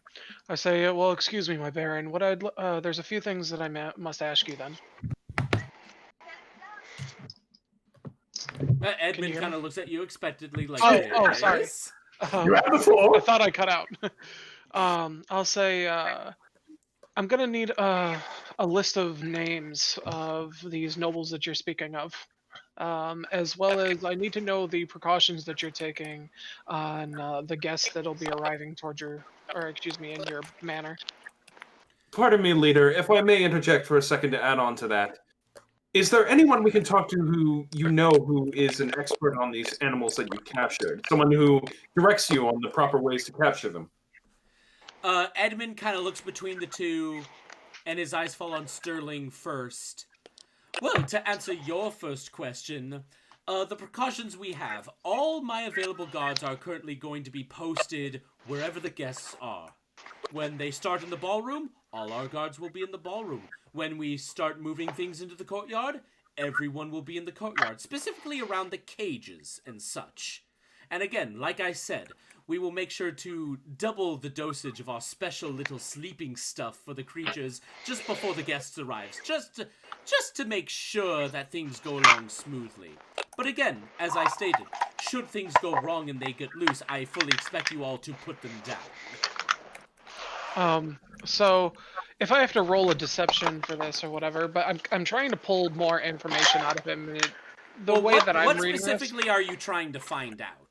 So, okay, well, the first question for the most part, it was, one, I need names of the people that he said that may mess with him. Mm-hmm. That way we can either do some reconnaissance or anything in relation to those people, figure out a little bit more. The second thing is I want to know what precautions he already has in place for the people that are going to be entering his manor to join this party. Is there a list? What other entrances are there other than the front entrance, et cetera, et cetera. The thing that I'd be willing to roll for if he doesn't seem too interested in speaking about it, is I want to know exactly how he's keeping these beasts down, and I want to do my own research on it. Okay. Surprisingly, I would actually have to say that you don't need to roll for that. This guy just loves Greyblades. And he just fully is under the belief that all Greyblades are just master monster slayers. So he actually basically tells you everything. There's really only 3 ways in and out of the manor. There's the main entrance where everyone is going to be entering, and that's where they're going to be like announced and such. There's obviously the servants' entrance, which is on the east side of the manor. Both the front and the back face north and south. With the back entrance, which leads into the ballroom, being the south entrance. And then right outside of the south entrance is all the courtyard. So really, aside from the windows, those are really the 3 main ways anyone can go in and out of this entire place. In terms of what kind of precautions that he has, he does have a guest list, but it's really more, not so much of a set list, like if you're not on the list, you can't enter. Basically, he has this thing open to any kind of noble willing to enter. The list is really just meant to, like, announce who walks in. I'm not done yet, Carly.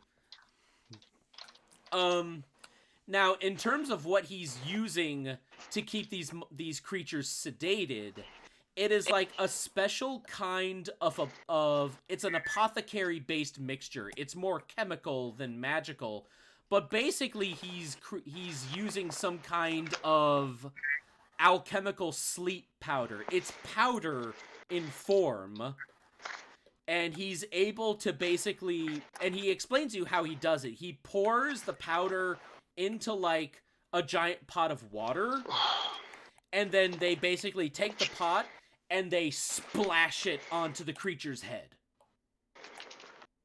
Subtle. Like, basically, another way to think about it is, do you remember, like, close to the end of Peter Jackson's King Kong? They had, like, those huge canisters of just pure anesthetic, and they basically had to throw it at Kong's head, and once it got exposed to air, it kind of became like a gas.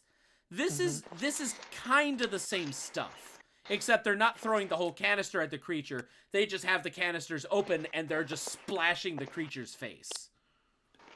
And then a question I would pose after all of that. I'm sorry, Carly, you had your hand up. Is there something you'd like to say before I continue? That's fine. Okay. One of the next things I'd say is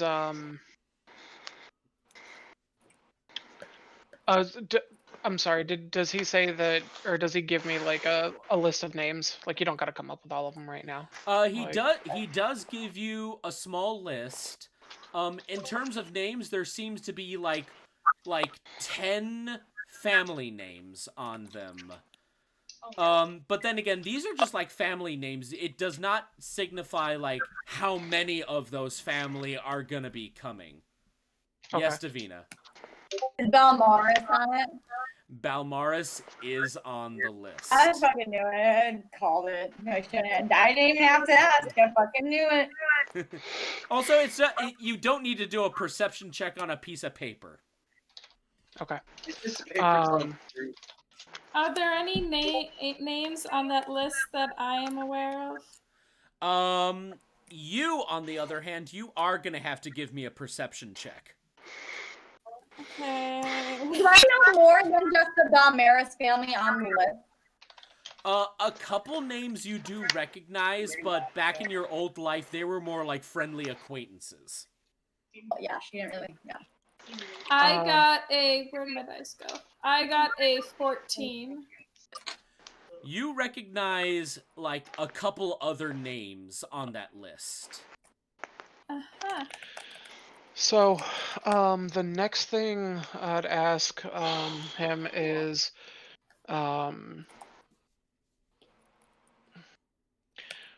what I'd say is, to ensure the safety of your guests on a series of levels, and although I greatly respect the payment from me and my party members, there are going to be a few things that I require, a few supplies, if you will, that I'll require for me and my party. Oh yes, not at all. What is it that you may require? I love doing this character. I'd say I'd give like, forgive me, I didn't actually have this prepared, but I would give out maybe say something like 2 health potions per party member, just in case something happens, as well as just a general lump sum for scrolls that I'm going to be purchasing. And out of game, just so everybody is aware, I'm looking to purchase Animal Friendship at possibly a higher level. Probably a few of them in case one of these beasts get out, then we can possibly, just altogether stop it without it being an issue, without it requiring a fight. I don't know if it'll be Animal Friendship. I think there's a higher level spell of it. Then there's some others that I need to look into as well. But a general lump sum for magical controlment spells, essentially. All right. Now you have yet to actually explore the city, so you don't necessarily know if there's like a supply shop for wizard-based supplies there. Then again, the banquet is tomorrow, so you all, and it is still technically morning, so you guys definitely do have time to check for that. In terms of health potions, Edmund just kind of like claps his hands and he goes like, I would be most delighted to help you out. I know for certain that your headquarters here actually does give out supplies like that. I'm sure if you pop back there, they would be more than welcome to help you out. As for the other supplies as well, I do know of another shop further in town, yes. Be sure to look for... Oh, what was his name? Well, can't really remember the name, but look for the shop with the big orange hat on it. Oh, are you talking about the shop with Jeremy Aberdasher as the owner? Yes, Jeremy Aberdasher, thank you so much. Carly, are you just, like, trying to keep up with all these names and notes and such? Oh, it's fine. Is everything okay? Yeah. Okay. Okay, but, like, you... Carly, when I You asked you look the first time, you so were like, no, serious. it's fine. Oh, sorry. You sounded so serious. You're like, no, it's fine. Like, what did I do? Didn't do anything. I'm sorry. You know what you did. Yeah, you know what you did. But no, lastly, I'd say to him, I say, and if I have any other concerns or requirements in regards to all of this, would I be able to find you through one of your servants here, or should I expect you somewhere specific? Oh, I'll be spending all of my time here at my fine establishment. Mostly in my office here, though. Oh, and you don't need to worry at all about trying to get one of the servants to help me out. You're more than welcome to talk to me yourself. After all, I did personally hire all of you. Uh-huh. Yes. I nod all my of head, us. and I say, go ahead, you say about to say something? No, I was literally just gonna ask, like, does anyone else have any other thing they want to ask or say to this guy? Will we be attending the banquet, or will we be strictly outside with your collection? The job I specifically have for you all is to be with the people. Wherever the people may be, I would like you all to be as well. There's really no point in having you protecting the people if they're... Hold on, I forgot where the sentence was gonna go. Evan, it's okay. You talk a lot during these D&D sessions, so take your time. We understand. Thank you, Kiera. Honey. Yeah, wow.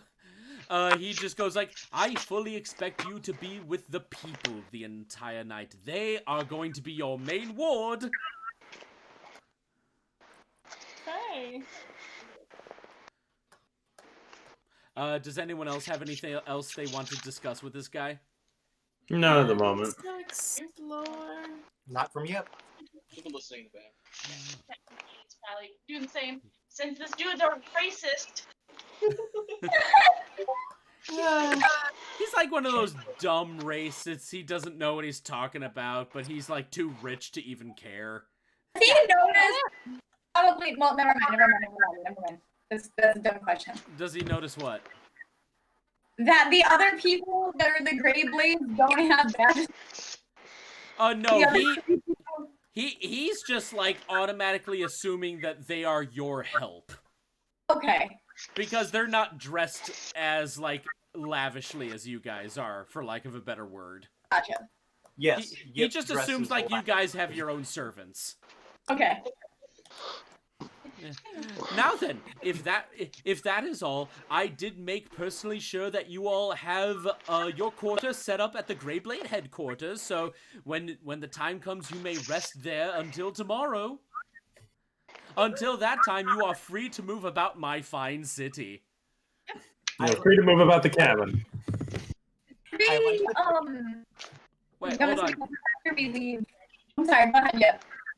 I like to think that just with the comment of they don't dress as lavishly as the others, I like to think that he also thinks I'm one of the servants. Just because Yip, like, is just in simple robes. So it's just like, oh, he's one of the help. Yeah, but he still gives you very high regard because you're an Arakoa. Because of my race, I'm better than the others. Isn't there, I don't know, riots or something going on right now? That's never mind. Yeah, maybe That's a little too real. Anyway. Anywho. Anyways, back to our fantasy world. Yeah.